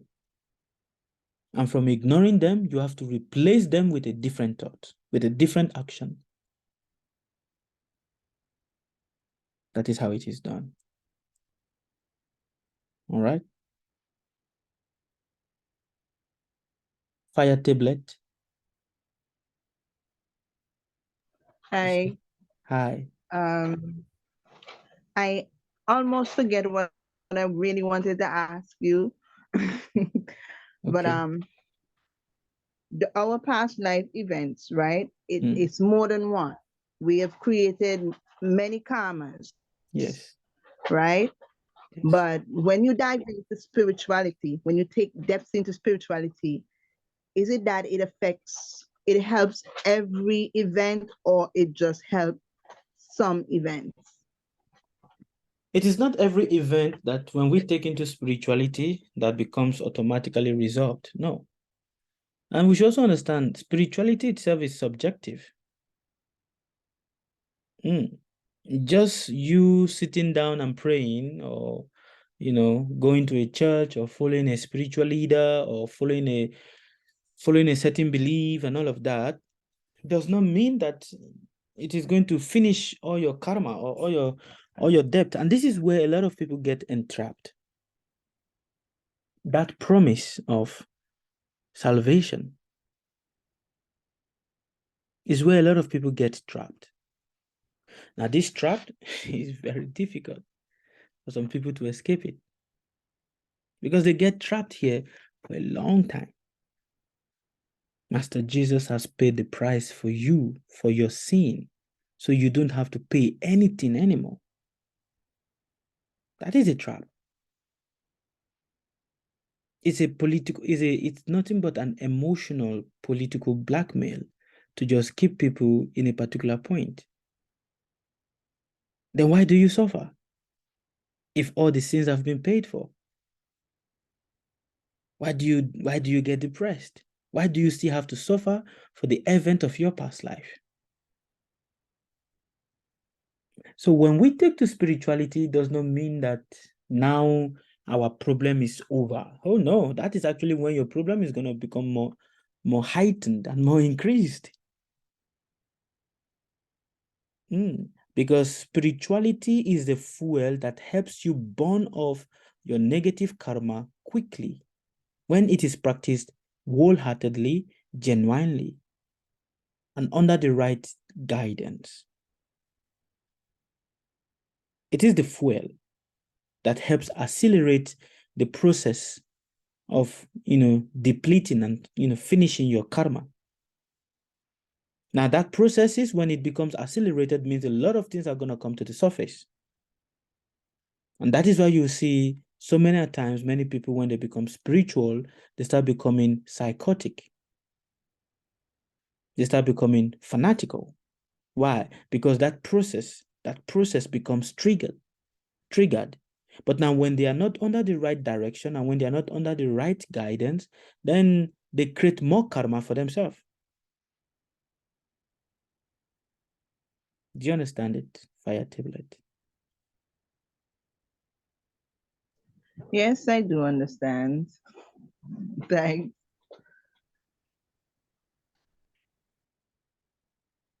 Thank you. Now let us go into some gory details. Your past life and your misfortune. Are you ready?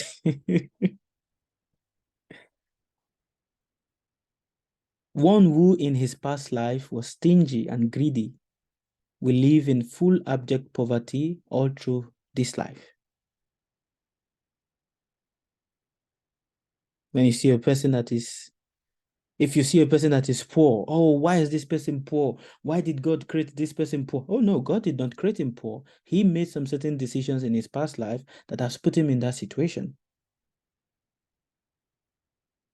So one who is in full, who was stingy and greedy in his past life, in this lifetime will be born into full abject poverty and will be in abject poverty all through his life. So how do you counteract that? Learn to give. Learn to give. Giving is not easy, but learn to give. Don't be greedy. Don't be greedy. One who in his past life was proud and arrogant will be born in a species of life lower than human birth. These people will take birth among hungry ghosts, snakes, and ants. Being proud and arrogant, they will be born among ghosts that are hungry. Hungry ghosts. They will be born among snakes and ants. A person who, in his past life, make his livelihood by killing other people will live a short lifespan. So when you see a person die at the age of 20, oh, why did he die at the age of 20? Oh, why did he die at the age of 16? Oh, no. In his past life, he has done some killing, and hence in this lifetime, he's going to go early. One who in his past life kills his wife or husband will be a widow or a widower in the present life without a doubt. Yeah. Are you ready? It gets more deeper, eh? I hope you guys are ready. It's I scary have a already. question. Eh? I have a question. Yes, please ask me. So if that be the case, then why, like, let's say I have a child that, God forbid, she or he died early. And then I have to suffer that thing because if you lose a child, you, the mother or the father, will be in pain. Yes. So is that one to a karma for the mother and the father too? Yes. It is the karma for the mother and the father. That is why they have the child. That is why the soul has chosen them to come into this world to give them the same anxiety that they have given to him, the same stress to make them feel sad because they've made the soul sad in a past life. Okay.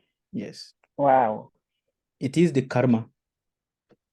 And that is why it is very important that we understand this concept of karma to be able to free ourselves and not get into situations that binds us more. All right? Okay. Wow, that's deep. Wonderful. All right, moving forward. One who in his past life has forcefully made a pregnant woman to abort. A person who in his past life has forcefully made a pregnant woman to do abortion. In this present life, the person will suffer from fever, troubled abdomen, venereal diseases, disease of the anus, and pile.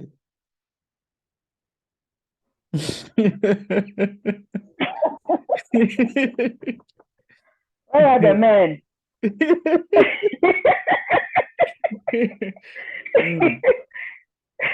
It is both, and it's both ways. A person who in his previous life who have spoken wickedly to their spouse. In this present life, they will suffer from troubles in the throat of the throat. They will have sinus problem, skin disease like acne, vertigo, warts, and eczema.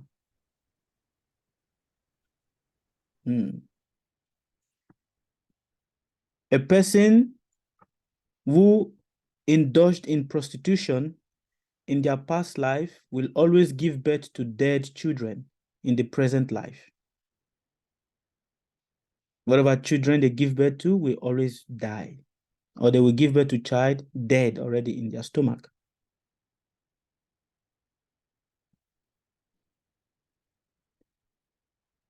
A person who kills a saintly person in the past life will suffer in hell, and after that will be reborn as a dog, pig, donkey, camel, goat, and a carnivore, a person that eats the flesh of other humans.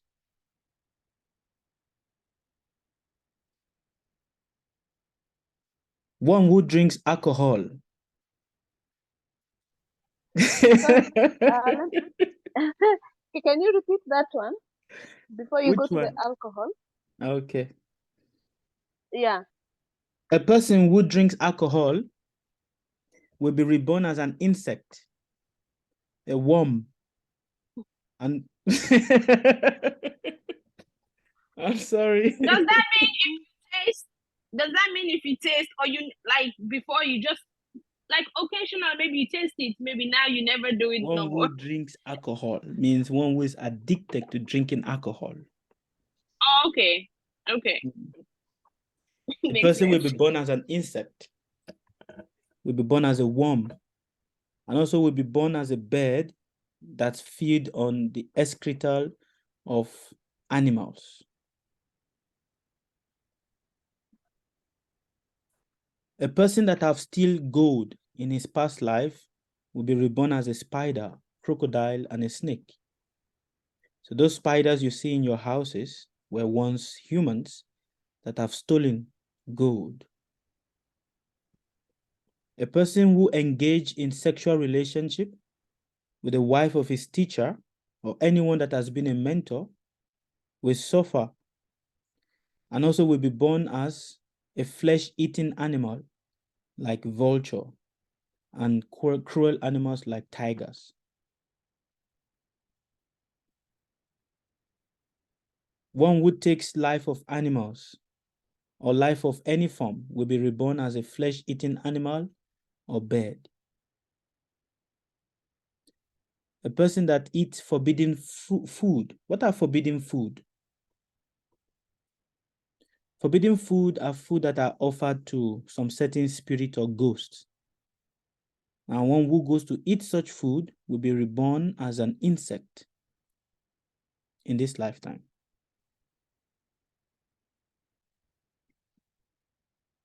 A person that maintains himself or have contact with forbidden or enter into illicit relationship with a married woman or a married man, in this will be born as a goblin, and this person will not be able to attain any form of salvation in their life. So that means that's adultery. Yes, but also it says forbidden women and forbidden men. Now, what do we mean? What does it mean by forbidden women and forbidden men? Now, to some of you that might be wondering, where is all of this coming from? This is coming from the treatise of karma and how karma unfolds in the life of individuals. It is called the Karma Vipaka Samhita. Karma Vipaka Samhita, meaning the unfoldment of different karmas in the life of different individuals that makes them suffer in hellish life. And also to understand how some certain animals you see were also humans, were humans before, that are all suffering from a certain event that they've done in their past life. So forbidden men and women are women or men that are untouchable. Having a sexual relationship with a woman during the period whereby she's on her monthly cycle, will certainly makes a person to be born as a goblin. It's something that must not be done. A man that have any sexual relationship with a woman during her monthly cycle, especially the first 2 days or first 2 days of her monthly cycle, will certainly be born in hell, or will certainly will not be able to attain any liberation at the time of his death. Also, forbidden men are men that are mentally unstable. Any woman that have sexual relationship with a man that is mentally unstable is also going to be born as a goblin in her next life. A person that steals grain will be born as a rat. One who steals a bronze. Yes, Ladi Fatu. What is the goblin? Goblin. Goblin. Yeah, what is that? A goblin is not a ghost. It's not a spirit. It is in between. It is like explain it. It is more. You see, in this material world, there are 8,400,000 species of life. And in this 8,400,000 species of life, there are different entities that have a certain percentage of existence. Goblins, ghosts, pisachas, are all part of this. Now, a goblin is not a human being, is not a ghost, is not a demon, and at the same time also is not a celestial person. It's not a celestial being. It's just in between.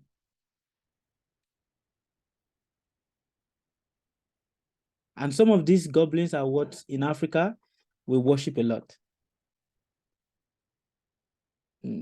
So they are in between. They are not divine. They are not celestial. They are not divine. They are not demonic, but they are just in between. Yeah. And hence it becomes difficult for them to climb the ladder of salvation. Salvation here does not mean going to heaven. Salvation means freeing the body from the cycle of birth and death. That is what salvation means.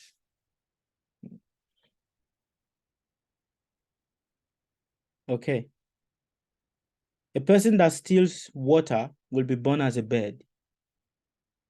A person that steals honey will be born as a jungle fly.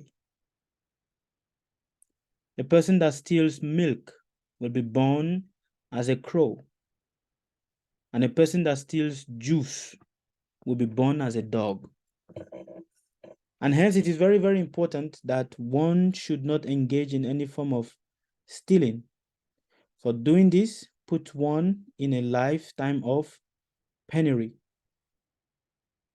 One who disrespects his teacher will be born as a dog and will live in the body of a dog for 100 lives.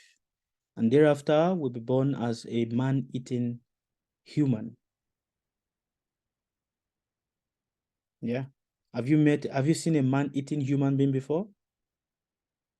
They eat humans. That is their delicacy. Yeah. Disrespecting your teacher, so it's very bad. So please. And also, it says that a person who in his past life, a person who performs sins and does not perform penance, meaning a person that commits sin but does not do atonement of his sin, after suffering, thereafter is going to be born with a form of will be born with deformities and disease. They will have deformities and disease all over their body that they will have to it will push them to have to do prayers and penance for them to be free from all of this. A person that gets into unnecessary argument or that likes to argue a lot will be born as a cat. Does that mean if you argue, okay, now that we are aware, because awareness is right now we learning. So if you stop doing those kind of things, will you still become, because sometimes you argue unnecessarily unconsciously with your spouse and stuff. So how can you amend that? Now that you know, so now you be mindful. Be mindful of the argument. Oh yes, I've been mindful since the day I met you. I have a question also. Yes, please. I want to ask, I mean, I live in Europe, right? And there is unfairness in this world. I want you to explain this to me. There is nothing as unfairness. Well, there is nothing as fairness? There's nothing as unfairness. Really? Like, basically, your question is, why do good things happen to bad people and why do bad things happen to good people? No. I'm just saying, like in Europe, there is systematic sort of racism and stuff like that. As a human being, you will notice this. You know, some of us are just born under certain circumstances. So I'm just sort of trying. I don't want to believe in curses or karmas and stuff like that. But I'm just trying to see if you do make those mistakes. Like, you know, if we go back with ancestors, some of them died because of, you know, unfair treatments and how they treated and how they died, and maybe they're reincarnated now and stuff. How do you explain that? Because it was never their fault. Oh, I just said something there. But it's just the history, you know, you learn the history of those type of people. And it's just, I don't know, I'm trying to get my mind into being, I don't want to be born as a cat. Because, you know, I'm not an argumentative person, but when I'm surrounded by people, you know, with white people, I'm studying and stuff, and, you know, they give you certain eye or attitude, it's difficult as a human being to say, oh, I'm going to smile because the next life I don't want to be born as an insect. So because I did something in my past, I have to, you know, do you see what I mean? It's like I understand your point. It's hard to sort of take this in, and if that's what universe punishes some of us, I don't know. I'm just trying to understand. Help me understand. It's very simple. Firstly, you must understand that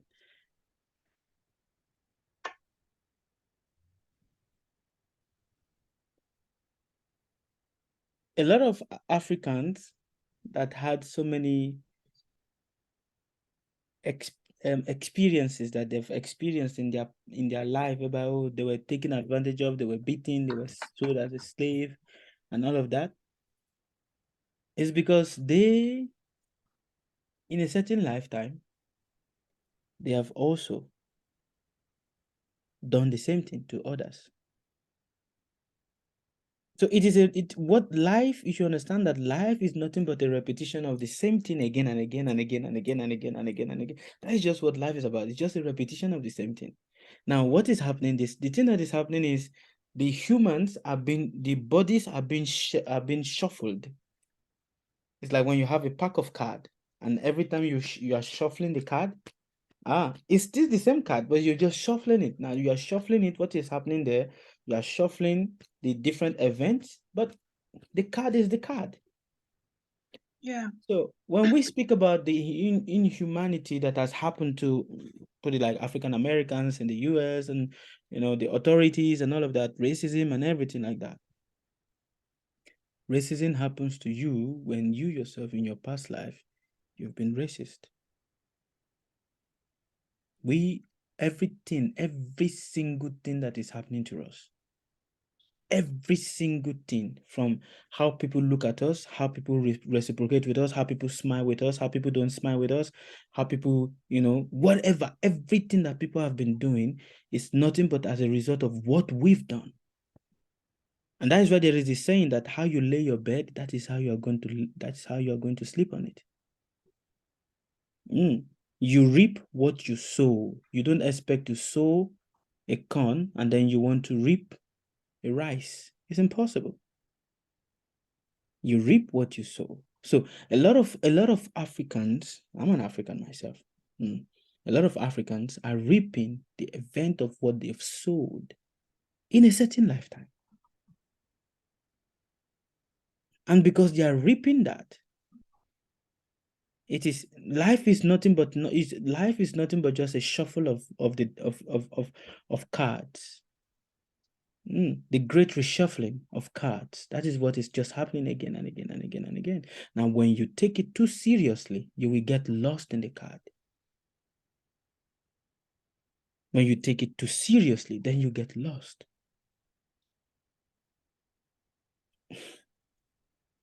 So when you meet such people, don't waste your time by getting into argument or wanting to prove your point to them, because you know better. Once upon a time, there were two soldiers that were fighting. One soldier is on the British Army, and the other soldier is from the French Army. The British Army is saying, "You bloody French, I am going to kill you. You bloody French." And then the French is saying, "You bloody Englishman, smelling Englishman, I am going to kill you." So they point their gun at each other. Poo, poo, poo. They killed each other. Now what happened?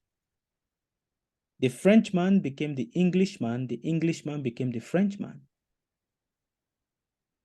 What the Frenchman don't like, he has to take, because now he's in the body of an Englishman. And what the Englishman don't like, he has to take, because he's now in the body of a Frenchman. That is the law of nature. What you remember at the point of death is what you will attain. So to so many, let me let you understand right now, when people say, "Oh, this is so many bad things are happening and everything," it is nothing but just the play of karma of the same people. The same people. When a black man that has been humiliated by a white man in his past life, it's like, "Oh, you white man, you humiliate me, you embarrassed me and everything."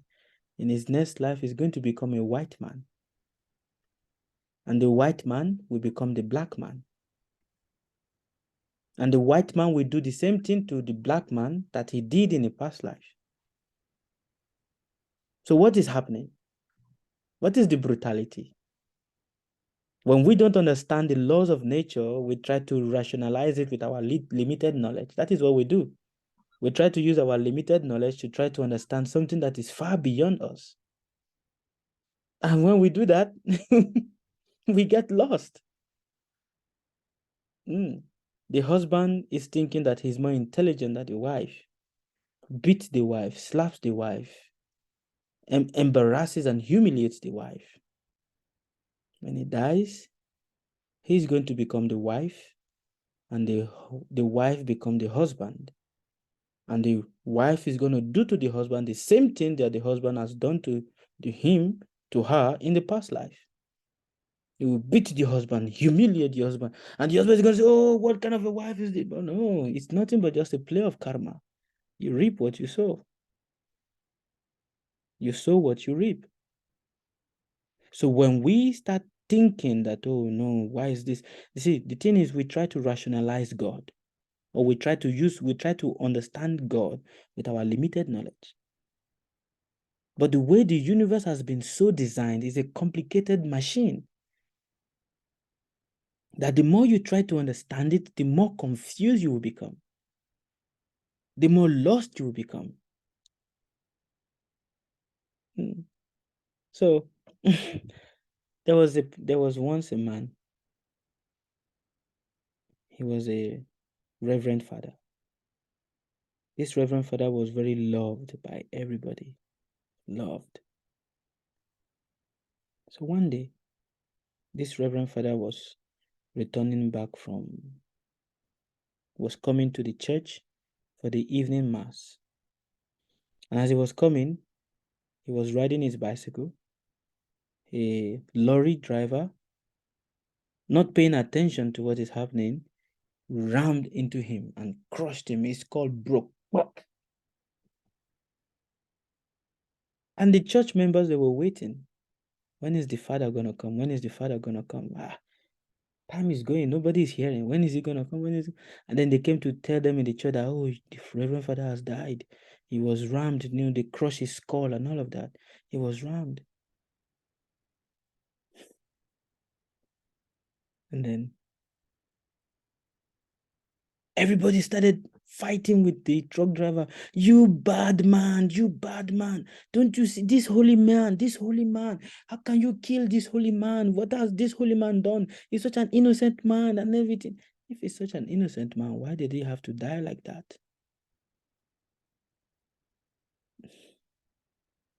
The point is, some of the animals we've killed will come back to haunt us and kill us the same way we've killed them. And sometimes, because the animals are also suffering, they are passing through their own karma, they will also have to take the body that is required for them to repeat the same offense the same way, to repeat it back to you. This is the laws of karma, and that is why it is explained. Lead your life diligently so that you don't get trapped in this ocean of karma. So that you don't get trapped. A lot of us, we are trapped and we are drowning, and we're just trying to hold on to something, but the more we are holding on, we are drowning. And the only way we can free ourselves is by understanding. So, Sarah, don't argue with those people. They are arguing or talking because they don't have the knowledge that you have now. Don't allow their restlessness to disturb your own peace of mind, because everybody is restless. So don't allow the restlessness of other people's mind to interfere or disturb your own peace of mind, so that you don't become a cat in your next life.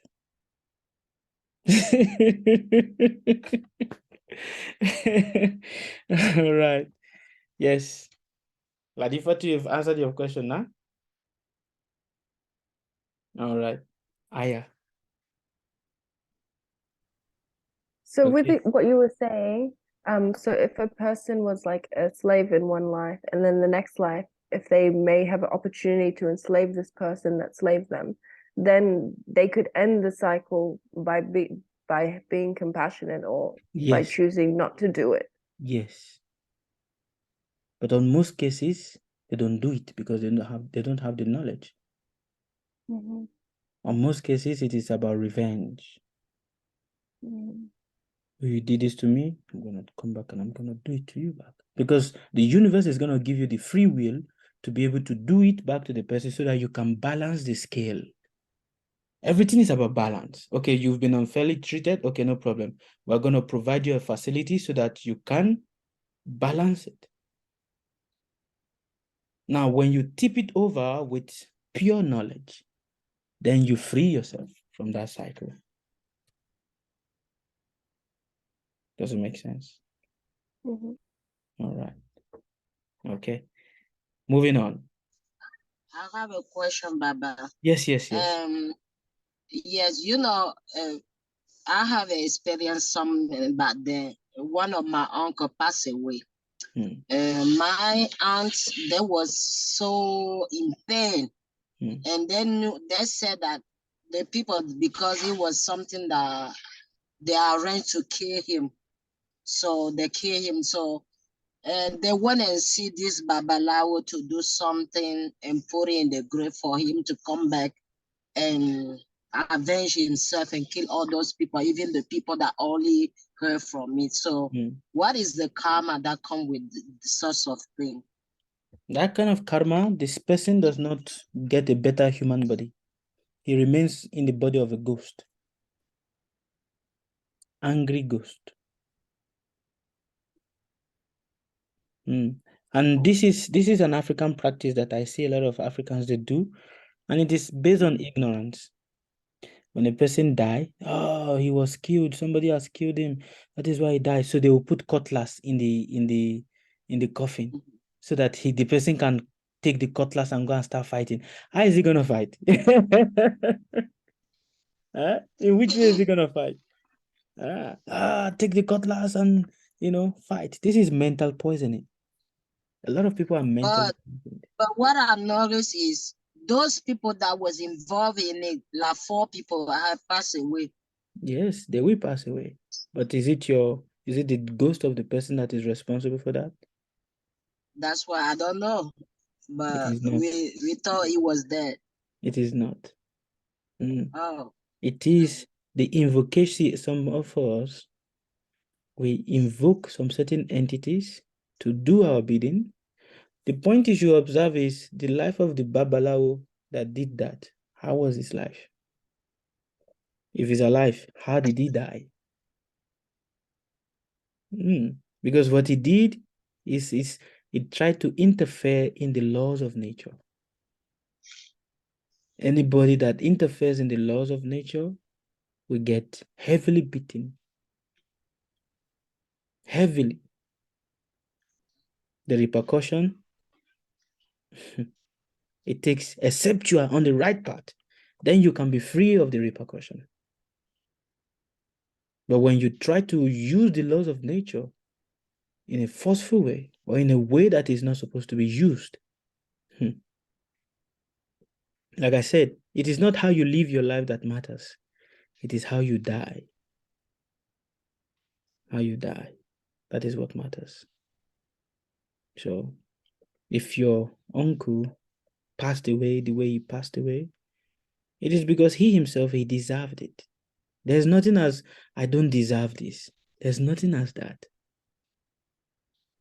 Oh God. And this is one of the comments a lot of us will, some of us we might have had, with God. Oh God, why am I having this? I don't deserve this. I'm a good person. Why is this happening to me? I don't deserve it. No, you get what you deserve. The universe gives us what we deserve. We ask for the universe what we need, but the universe gives us what we deserve. So there's nothing as untimely death. Everything is all predestined. And death does not come without giving a warning. It always gives you a warning. Even 5 years before the final death, it will always give you a warning. The thing is, a lot of us, we are too carried away in our head that we don't listen, we don't hear the warning. Do you know some of the signs, sign of? But of course. Sign of death. Yeah. It gives you the warning. Could you share with us?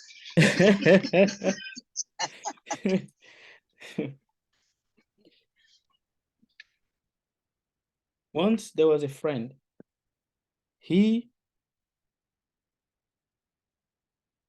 Before he died, he's dead now. Before he died, he keeps seeing himself being chased in the dream. Someone is running after him with a cutlass. It's like, why is this person running after me? Before he died. He started having this dream 5 years before the actual death. And again, he will be walking and a car will want to ram into him. For no reason. Let me tell you one thing right now. When death is close to you, you will not see yourself in the mirror. You will look at the mirror, you will not see your face. When death is close to you. Oh my God, you scared me. I was in the mirror washing my teeth.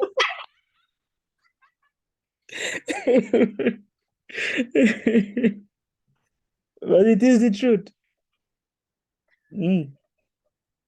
When death is close to you, when you look at the mirror, you won't see your head, you won't see your face. That is the number one warning. So when you start seeing this, start being careful. And so it might be a good thing if we have warnings. But of course. Because it's an opportunity. Because like I was telling you, I had this car accident on Monday And I feel like this is an opportunity, because if I didn't, then I wouldn't have looked at life the way I am now. Yes. It is an opportunity, but the thing is, a lot of us, like I said before, a lot of us, we are too much in our head. We are too much in our mind that we don't pay attention to these warnings. Even for you, before you had that accident, a warning will certainly have come to you. Either it will be the way your body twitches, or the way your mind is going to feel, or something. There's always going to be a warning. For every individual, it is different. The warning is different. It's not generic for every individual, because, one's karma is different. But there's always going to be a warning. I know someone, before he had accident, he started seeing the premonitions that he's about to have an accident. 2 years before it happened, he started getting the premonitions. And what happened? He tried as much as he can to be careful. He even stopped driving his car. And then the day he decided to drive his car, a big accident, boom. But nothing happened to him. Why? Because he listened to the warning. He was careful. So a lot of us, we don't listen to the warnings that death brings. And one of that warning is white hair. When you start seeing white hair, know that death is around. White hair is not just about wisdom. It's also a warning, an indication to tell you, I'm around you. It may take some years, but I am around you. That is the signal. So we should always... In Chinese medicine, they say the same thing, that when your hair starts to go, because your hair is colored black by something called the essence, which is connected to the kidneys in the body and the kidney spirit. It's connected to your DNA. So you have the postnatal essence and then your prenatal essence, which is the way you live your life now. Yes. When it starts to decrease, then yeah, you'll have more white hair, and they say you're closer to death. Yes. So at that moment, you need to start being careful. It is around you. So you get it, Latifa? Yes, Baba. All right. I still have one question. One of my sister have the child because she been crying every day. She said, "What have I done in my life?" Because her son he's mentally not stable. He's not talking. He's not listening. So she been praying. She did a lot of prayer, and now it's getting worse. So she's crying every day. So in that case, the karma is for the mother or is for the kids? For both. For both? Yes, it's for the both of them. The karma is for the both of them. And can you reverse it? No. In that case, in this? No. So it's just going to be like that? Yeah. So this is also to all the people that goes to the church and, oh, my son is handicapped. Pray for him, do this. And you know those babalawo are eating money from her, telling her that somebody did it to her son. That is the thing with the mind. When people are anxious, and desperate to get solution, they will listen and they will hear anything. Wow. That is the mind. That is her karma. She has to suffer that because, you see, she has to suffer to take care of the child, because that same soul in a certain lifetime have taken care of her the same way she's taking care of the soul right now. Which means your sister was also handicapped in a certain lifetime. And the boy that is handicapped has taken care of her the way she's taking care of him. And the same anxiety she's having is the same anxiety that boy has had in a certain lifetime. And now the boy has come to repay her back the same thing that she has done so that the scale can be balanced. And so when they're praying, they're killing those animals, they're doing all the things that they're doing, will it affect more Yes, in the negative, will. negative side? It will. Yeah, because I told her to stop killing those things and just do the simple prayer. But I don't know if she should listen. But I said it already. You've done your From part, you, so because let her be. I learned a lot. I learned a lot from you. So I told her when she was crying last week, I said, sister, please stop, go to those people and killing those ram, etc. Yes. And just pray with water. That's Yes. why I said to her. Yes. You've done your part, so let her be. Okay. Thank you. All right. So moving on with my One scary. question. Sorry. Okay, tell me, Huma. So I was talking about the gray hair. Yes. There was once upon a time I dreamed that I have one gray hair in my head. So I wake up.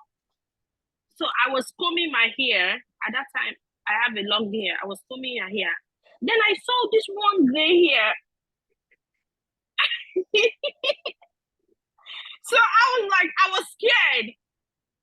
I was afraid because I saw it in my dream. Then I come because I never saw it there. It's not something that appears in my, because of course my hair, I know my hair. So when I saw it in my dream, then I come back, I come see it, that jumped my mind. And I take it out, but it never came out again. Yeah, it's good. A lot of people when they see gray hair, they want to remove it quickly, or they want to dye it black, you know. But that is a warning, an indication. Yeah, you're getting old and death I was is around. scared. They was like, oh my God. Wow. Does that mean I'm going to die? Not immediately. Just start being mindful. Oh. Yes. Wow. What about children that was born with gray hair? That is the same thing also for them. Those that are born with gray hair, their life is always fragile. So now, so what can I do to be mindful, to be careful? Because I know ones want to live longer, to, you know. To just listen to the advices we are sharing. That is all. And apply them into your life. Don't just listen, don't just take notes, apply them. Yes. All right. I've been doing that. Let us continue our scary story so that we can conclude on time. One who engages in sexual relationship with a woman or a man within the same family will suffer from elephantiasis. You know what is elephantiasis? Swollen feet.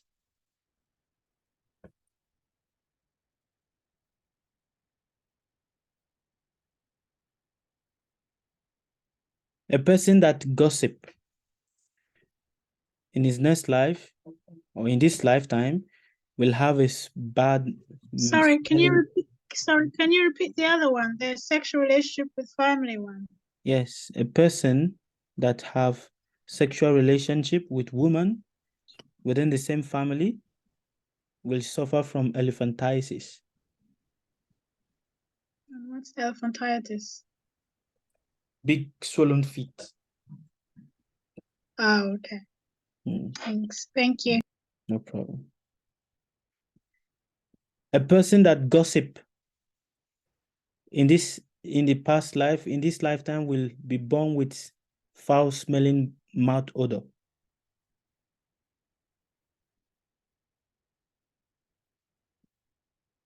Okay, and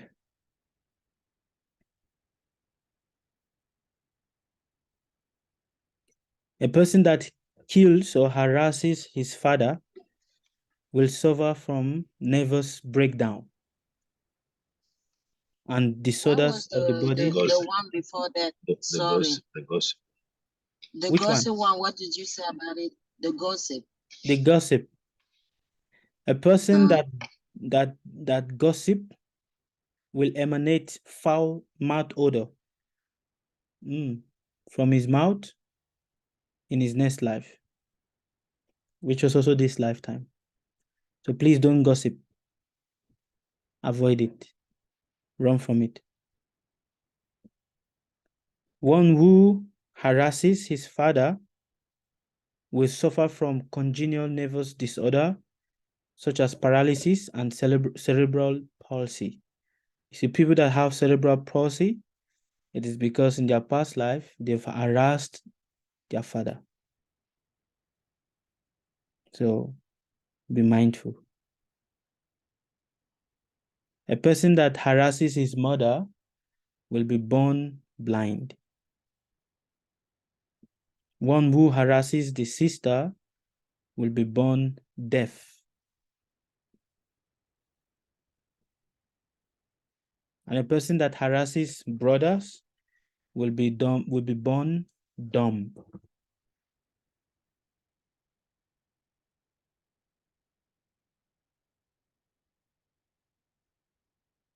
A person that harasses a woman in his past life, a man that harasses a woman in his past life will suffer from dysentery.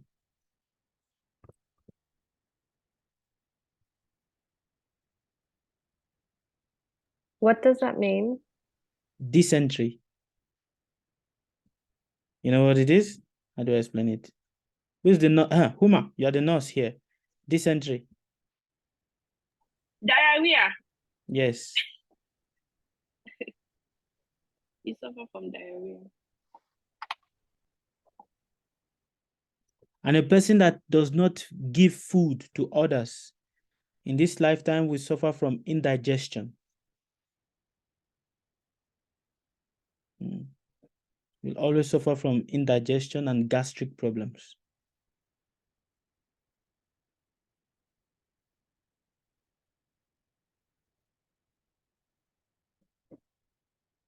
And a person that spends money recklessly will suffer from epilepsy. So please don't spend money recklessly. Don't be a spendthrift.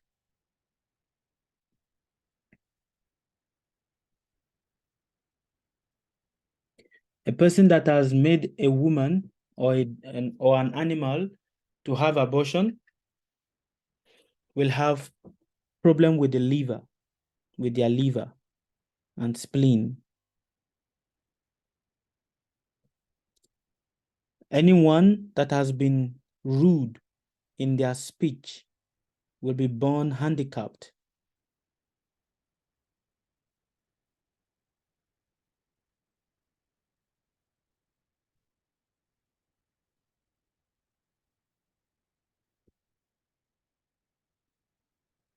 Okay. Sorry, could you repeat that one? What would cause handicap in this life?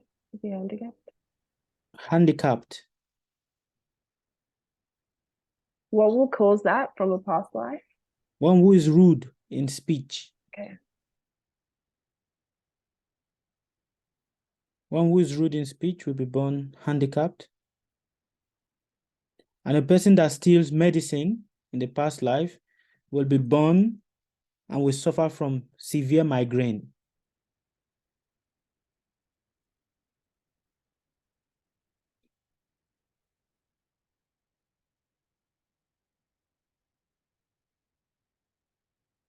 So I have quite a lot of them that I've written down for you all, and I will be sharing them to you. You just have to drop your email with Ruta, and I'll forward them to you all so that you can have, with you for future references and all of that. I'm just browsing through it all because it's long that I wrote, and we are running short of time. Any question for us?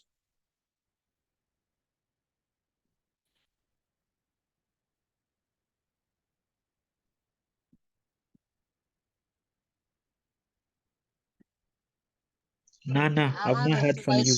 Oh, okay. Wait, let me hear from Nana. I've not heard from her. Okay. Please, my question is, how can you finish paying all your debt? Like presently, how can I finish paying all my debts before the next, or how can I just want a fast track. I just want all those debts to clear It cannot before get I cleared in die. So this lifetime.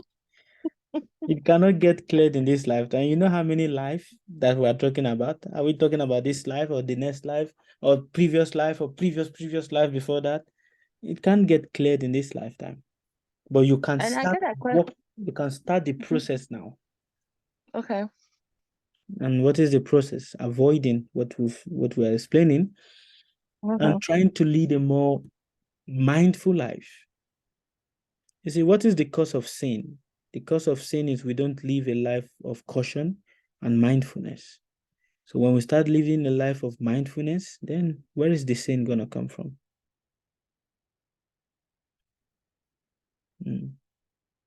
So we can't eradicate our bad karmas right now. Immediately, I just want to burn it all down. No. It doesn't work like that. First, we need to start being mindful first. Then we start the process. Okay? Okay, thank you. God bless you. God bless you too. Grace.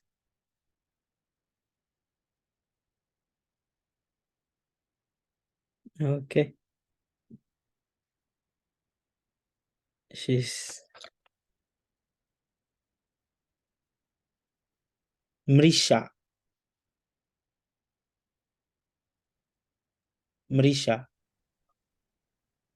How are you? Yes. Yes, Marisha. Yes. Any question I'm for fine, me? thank you.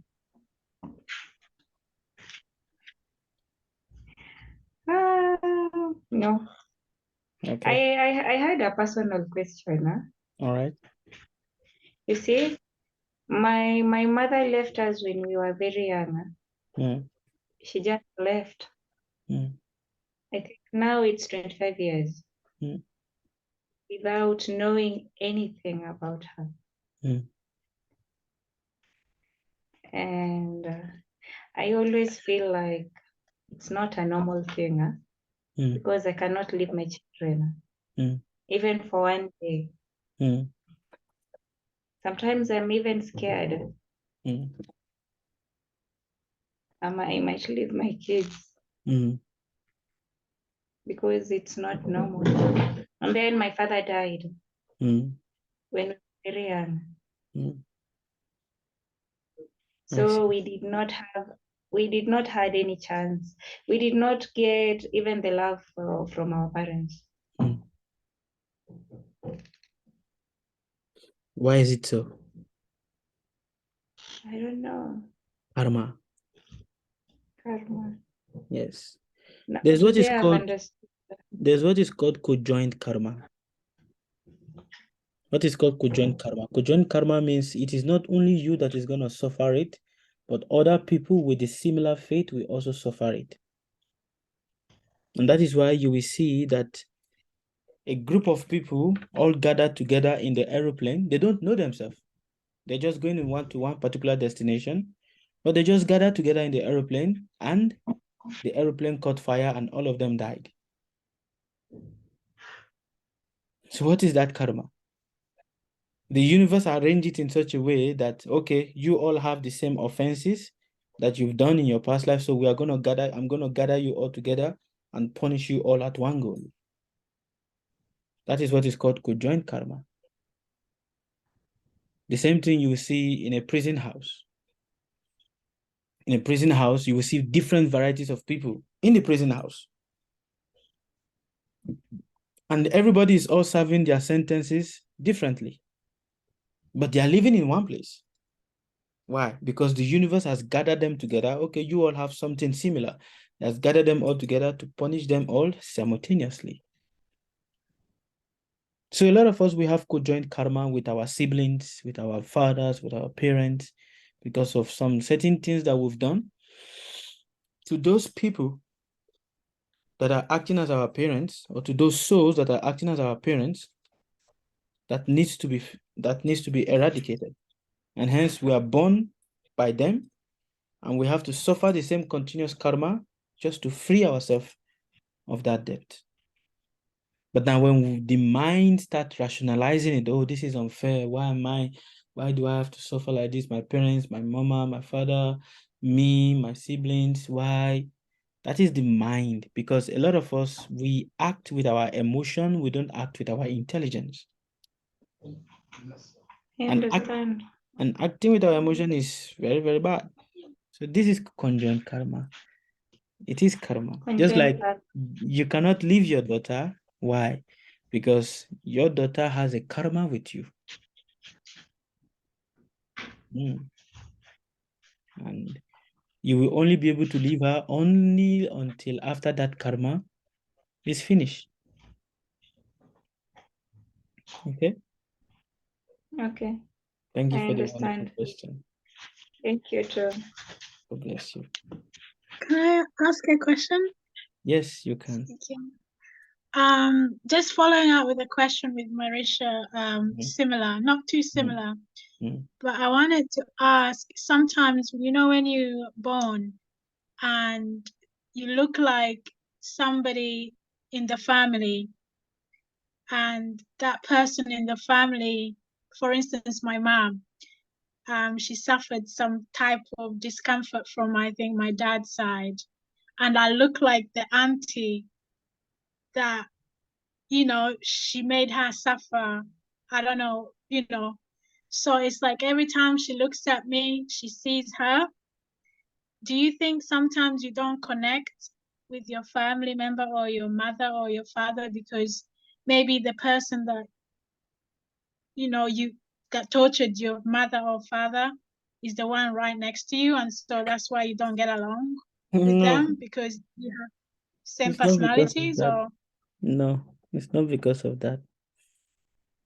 Anybody that is your father, your mother, your brother, your sister, your auntie, your uncle, your grandfathers, all of that, these were all your worst enemies in your past life. They are all people that you've offended heavily and terribly in your past life. And that is why you've been placed there to give them that's why you've been placed there to accept the amount of anxiety and stress that they are going to give to you, and give them back also the amount of stress and anxiety that they have given to you. Your worst enemies, where do you think they are?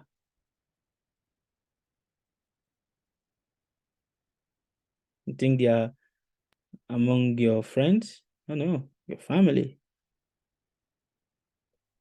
People that will jealous you the most, where do you think they are? Among your family. Why? Because these were your worst enemies in your past life. And the universe has strategically placed them in your life so that they can give you the amount of stress that you've given to them in your past life. So it's not about what it may be because we look about that person. No. It's just the play of karma. Why do you think a woman will give birth to a child and will love the child so seriously? It will look as if she and the child are a husband and wife. It's because of past karma, continuation of the relationship that was there in the past life. And then she would give birth to some children and she would not even want to see the child, like hate the child, like, and the child would like, is this my mother? Is this my parent that is doing this to me? It's all because of past life, because the child have done that to the mother. So the karma is being repaid back. All right, you understand it? Okay, please, question. yeah. Yes. Thank you. All right. God If bless you're you. going through spiritual battle, is it a karma too? Yes, it is. There's nothing as a spiritual battle. You know, it's a spiritual battle.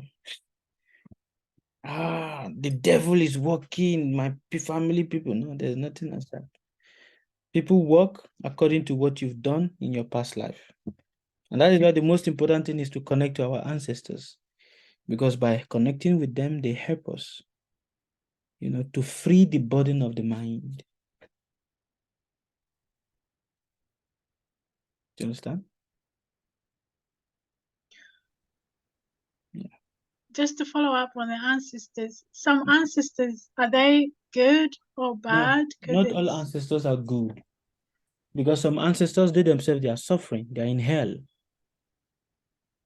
Because of some certain things that they have done.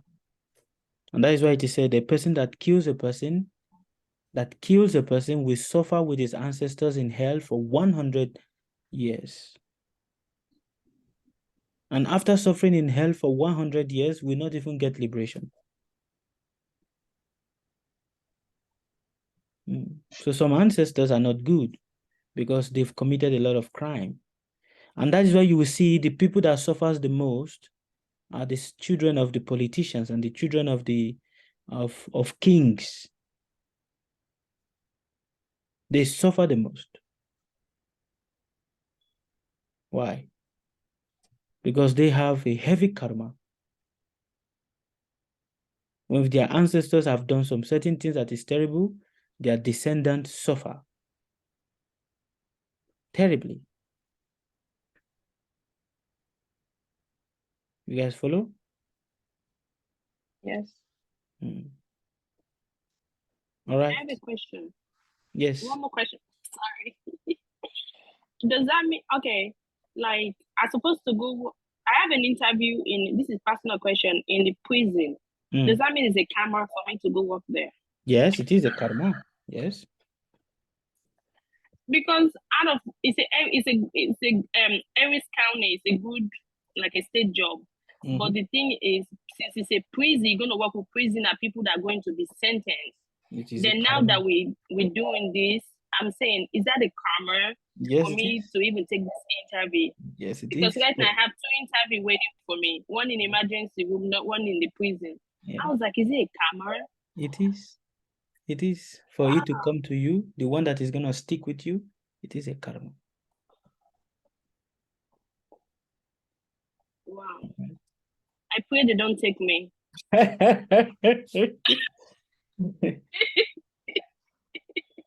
What is in your destiny will come to you. Can we avoid it? Let me ask you a question. Okay, yes. Does it mean anything you do in your life, good or bad, you must pay it, or you must be rewarded on the next life? That is a How fact. about now? That is a fact. How about now? How about now? We are paying Now it it's already. all about punishment. We are paying it already. And that is why it is said, don't owe anybody money. Don't do what? Don't owe anybody money. Yeah.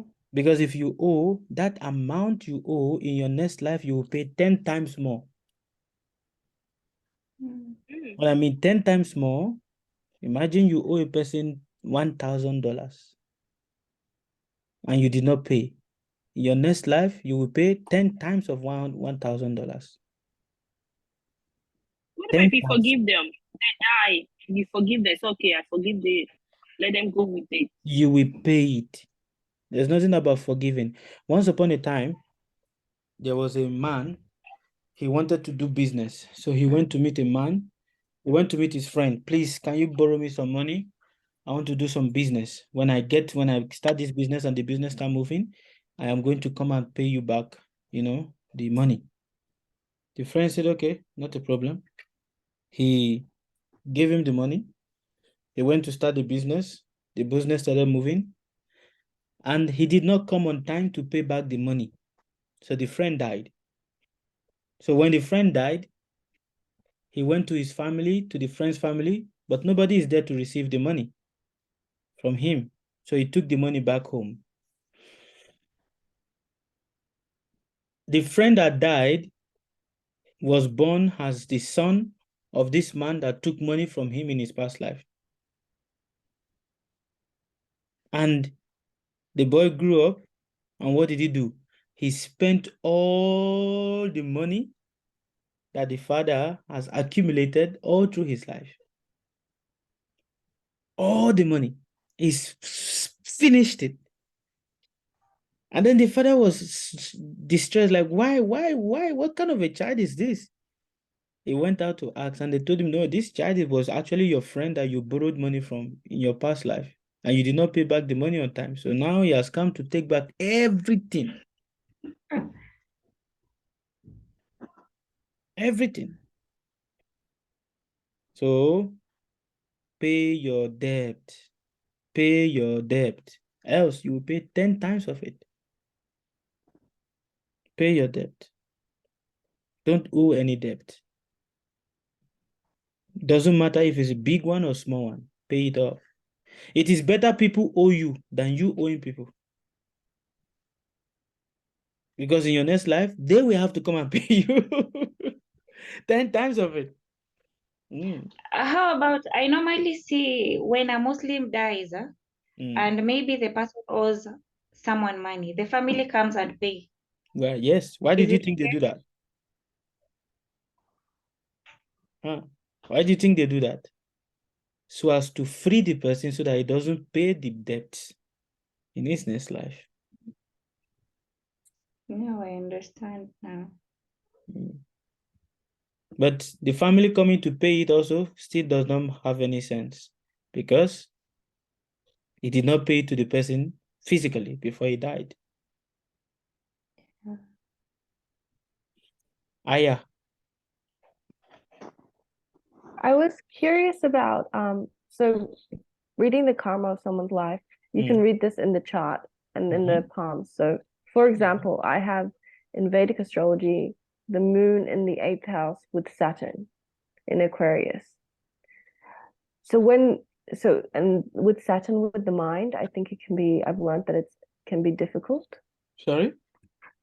I've learned that with Saturn it can be difficult. So these things would be like from, you can say that whatever challenges you have in this life is, you can read it in the chart as well.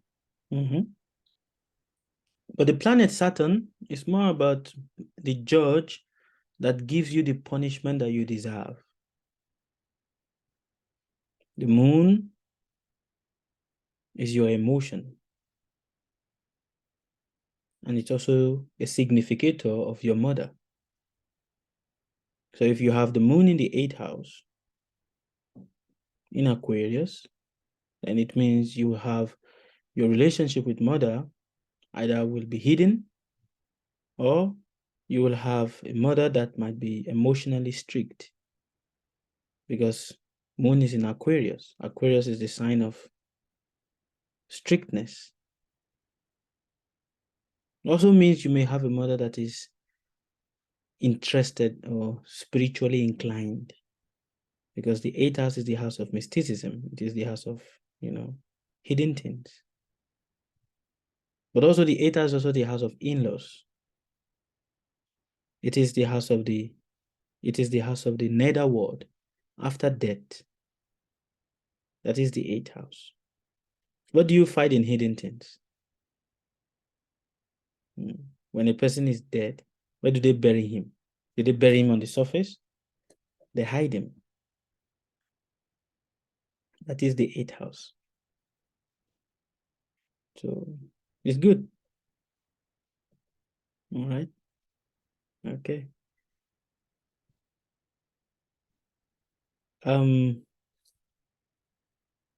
Fire tablet. She's gone? Oh, she's here. Yes, hi. You spoke about paying back debts, and Yes. if it's not paid back physical, it would be 10 times in full in next life. With what took place within the pandemic, a lot of persons would have been facing financial debts presently, and some are not being able to meet those obligations and stuff like that. So would it still apply? Yes, It applies. That's It applies. love. It applies. Yeah, the law of nature is very stringent. That is the thing. You know, it is very stringent and it applies to everything. And that is why it is very important that one needs to have proper guidance. Guidance is very most important. Yes. Taking Yes, a but debt. look at this. Yes. We did not plan the pandemic. We did not plan the loss of our jobs and stuff like that. And we were placed in that situation because of unconsciousness, because I would put it as unconsciousness. We were placed in that unconsciousness that brought us to that point. And we have to take that karma. But of course. So what is it that we did not plan? Well, I didn't see it coming. I didn't see the pandemic coming. Oh, no, you didn't see it coming does not mean that it is not predestined. Yes. It is already predestined. But when we say like, but okay, but for me,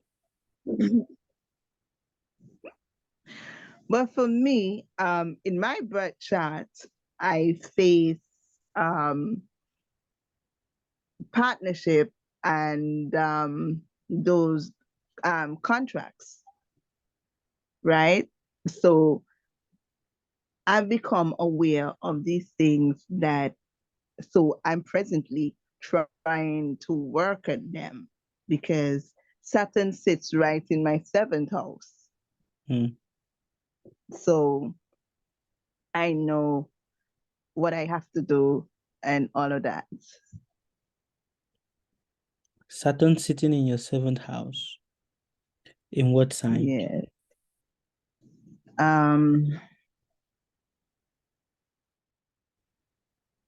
I'll tell you, just now. I don't quite remember, but I'll let you know just now. Because I try to keep close eye on that. It's Gemini. Saturn in Gemini. Yeah, Gemini is in my 7th. That is not bad. So who told you it's bad? Because of the it's not bad? No, who told you it's bad? Well, I have karma, I have karma with partnership. That is not the point. Saturn in the 7th house does not mean that you have karma with partnership. See, a lot of us, we don't understand we don't understand what Saturn actually means. Saturn represents your greed. Wherever Saturn is placed, that is where you will be greedy. That is what you will be greedy for. Because that is where you will feel lacking. Oh, there's this unsatisfaction in this area. So wherever it is placed, that is where you will be greedy for. If Saturn is placed in your 1st house, you will be greedy. You will not be satisfied with yourself. It is placed in your 2nd house, you will not be satisfied with your finance. You will be greedy for your finance. Be greedy with that. Placed in the 3rd house, you will not be satisfied with siblings. You'll be greedy. You will be greedy for, having a connection with siblings. Placed in the 4th house, you will not be satisfied with mother. You'll be greedy for motherly affection. Same, 5th, children.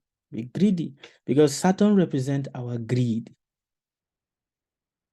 And we should understand that we only become greedy when we don't have it enough or in abundance. That is what Saturn represents. So it's not about a punishment to you that, oh, you know what, spouse is not going to be this or spouse is, no. It doesn't simply represent your greed. If you can work on your greed and your dissatisfaction, then yes, every other thing falls in good places. That is what Saturn is about. Okay. All right. Very good. Ladifa too. You're the last person I'm going to speak to tonight, and then I'll be ending because it's already going to 10 o'clock.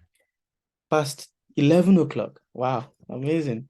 Thank you. You guys have been Wow. wonderful. Eh? You've been staying with me Wow. since But 8, 9, 10, it's, 11. you know what time? Amazing. It's a 3:15 for me here, 3:15 in the afternoon. Wow, amazing.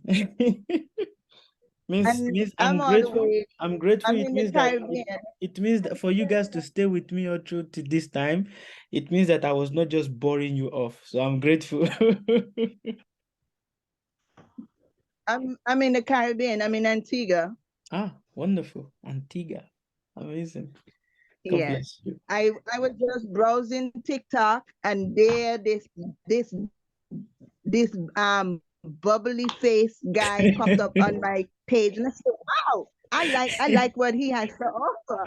So I'm just gonna go with it. Amazing. God bless you abundantly. I just when you say good morning, Yes. I love that. Good morning to you. Thank you, thank you, thank you. God bless you abundantly.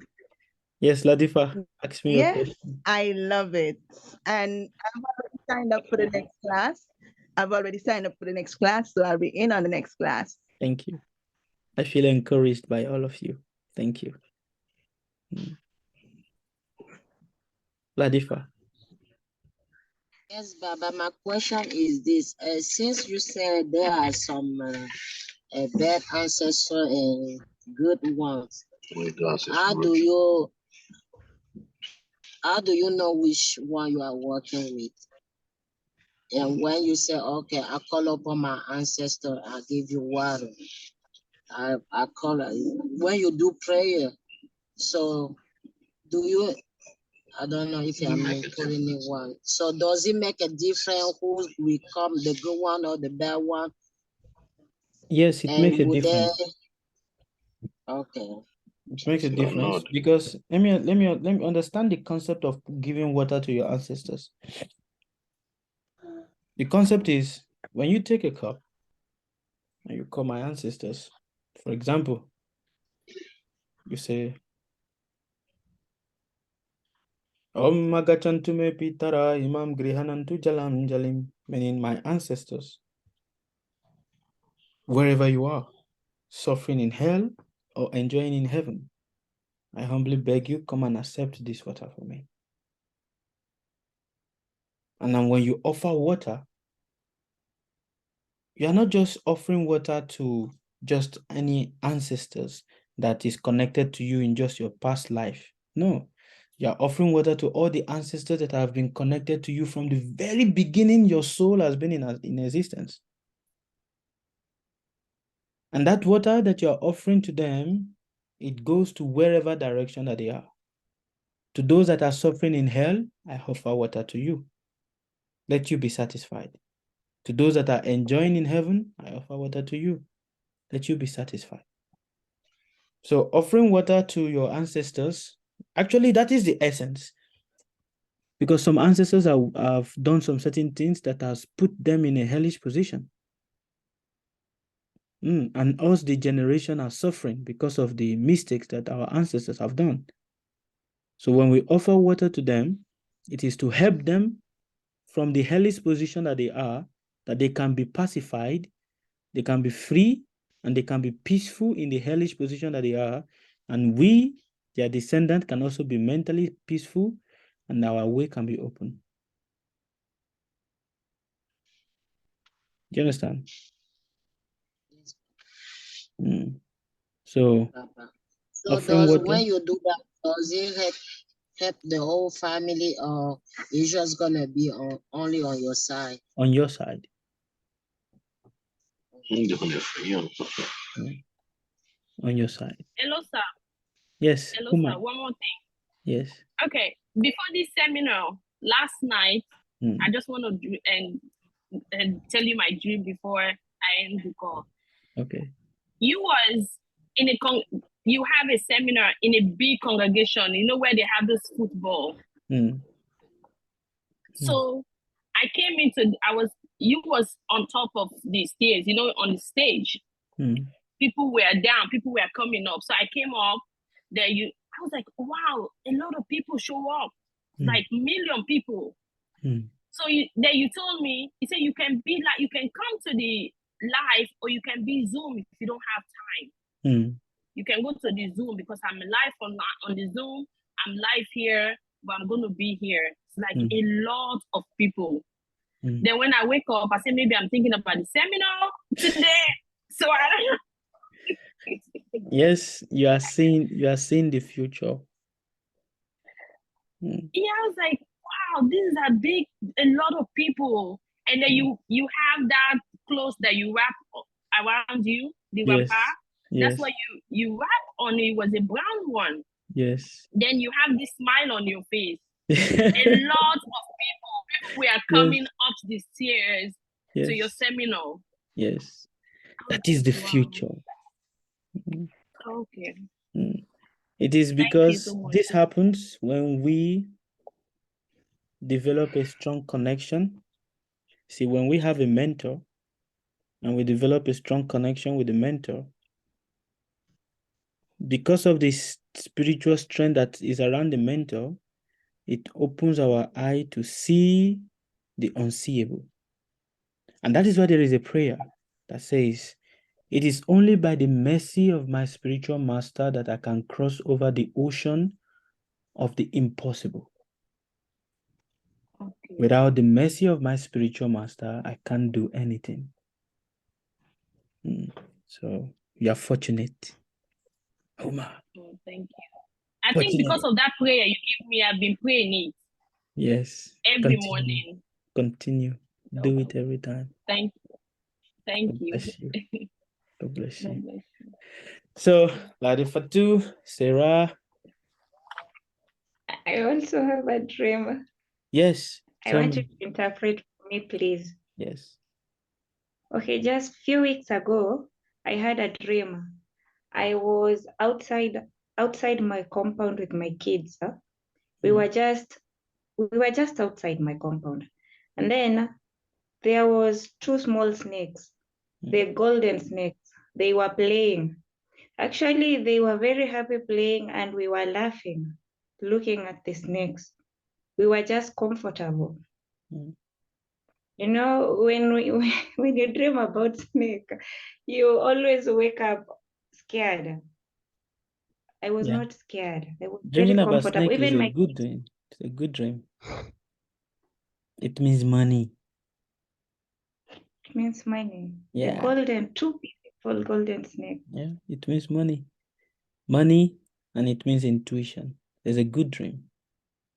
Congratulations in advance. Thank you. So what do I do? Don't to do achieve, anything. Just be happy. I just be happy. Yeah, That's all. money is coming already. You've seen it, so it's coming already. Congratulations. Thank you. Yeah. Thank you. Okay. Grace, Nana, Anna, Aya. Yes, Papa. All of you are silent. Let us conclude with all of you. Are you listening attentively? Are you learning? Have you learned? Yes, we have learned a lot. All right. Thank you. We are learning Thank you so so much. much. Thank you. Just Thank you a so quick much. one. I know you're exhausted. Well, That's Really why I quick don't. question. I want to ask a quick question. Okay. Yes. No, Actually. a moment to remember your dreams. How can I remember my dreams? Literally 30 seconds. Write it down. No, I can't. Like when I dream it, I don't remember. Write whatever comes to your head. Write it down. Okay, thank you. That's it. Quick question. I have one thing. Yeah, I have one question. You guys don't want me to go. A quick one. How can we cleanse ourselves once in a while? A simple cleansing routine. Just a simple one, not a complicated. Just a simple. Salt. I'm going outside. Take a salt. Okay. Put it in your. You bathe with it. Take a salt. Hold it on your right palm.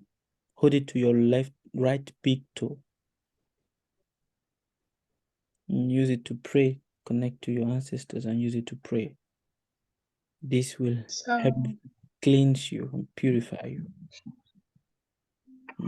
hold on. Right palm. On your toe. Right I've made a palm. video of it. It's on the TikTok. You guys can check it out. Right palm and right foot. Big toe. Yeah. Right big toe. Hold it Thank together. you. I got a question, please. Yes.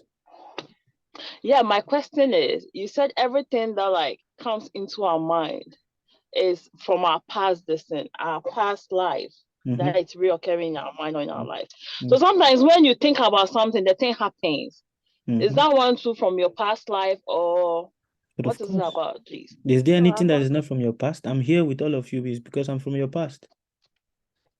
Because yesterday you were on TikTok talking to somebody. I think she's on the line right now. And then immediately she mentioned her name, something came into my mind. And then you asked her, and then she repeated, she said it. I was like, why did I get that insight? And then you asked her the same question, and she gave you the answer. Yeah. You know, what was the connection there too? We are all connected. You don't know? Okay. Just a quick one. I'm really quickly. I know I need your help. I'm gonna book another session hopefully before Christmas, because I need one-to-one.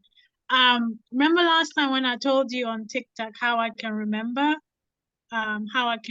reading, because I'm struggling at the moment to focus. Every time I go union and come back, it's like I'm having dreams. Somebody, dreams that saying you're dumb and stupid and stuff like that, whatever. And it bothers me, but I'm not allowing it to bother me.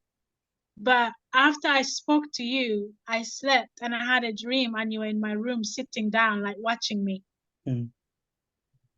It was so strange, and I keep seeing things. Like when you said pour water for your ancestors or something, I see a spirit outside, like waiting for me for water. I don't know. I think I need another palm reading with you. I don't know if I think you know what I'm talking about. I think I am quite similar. I don't know. Anyway, I'm done. I'm not gonna say anything. But please, how much is your palm reading? Who's talking? Grace, is that you? I think I need no, it's Nana who is talking. Nana is talking. I wanted to know how much is it. Yeah. No, this you have to write to Ruta. She's the one that is arranging all of that. Me, I'm just okay. But I wanted to know if what we spoke about. Is it coming true, or is it? Am I crazy, or you're not crazy? Am I okay? You're not crazy. Because I feel like spirits are trying to speak through me, but I don't know. You're not crazy. Just center yourself properly. Okay. All right. It happens when one is on the journey of discovering themselves. It happens. You're not crazy. All of you that are here are all on the journey of discovering yourself. Sorry if I scared everyone.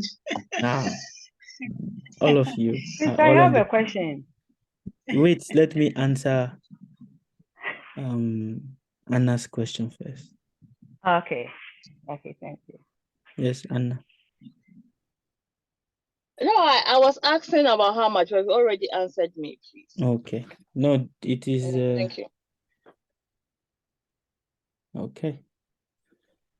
All right. Go ahead with your question then. Yeah, my mom is passed, but I keep on seeing her in my dreams. Is that a good thing or is a bad thing? Like, it is because you still have feelings. When there are certain situations happen in your life and you need motherly affection, so those kind of emotion comes to you. Okay. Yeah. It is just the way your mind protects you when you feel sad. So when we feel sad, the first thing that the mind brings to us to protect us is to bring the image of people that we have emotional connection with. It's just a way of the mind protecting us. So it is good. Okay. All right. Oh, okay. Thank you. Thank Okay. you so much. Thank you all very much. I am grateful to each and every one of Thank you. you. God bless you Thank abundantly. you. It's been wonderful. You all have been wonderful. Thank you. You've all been wonderful Baba, audience being please. with us. God bless you Please, abundantly. are you going to send out this one too? Are we going to have this one? Okay.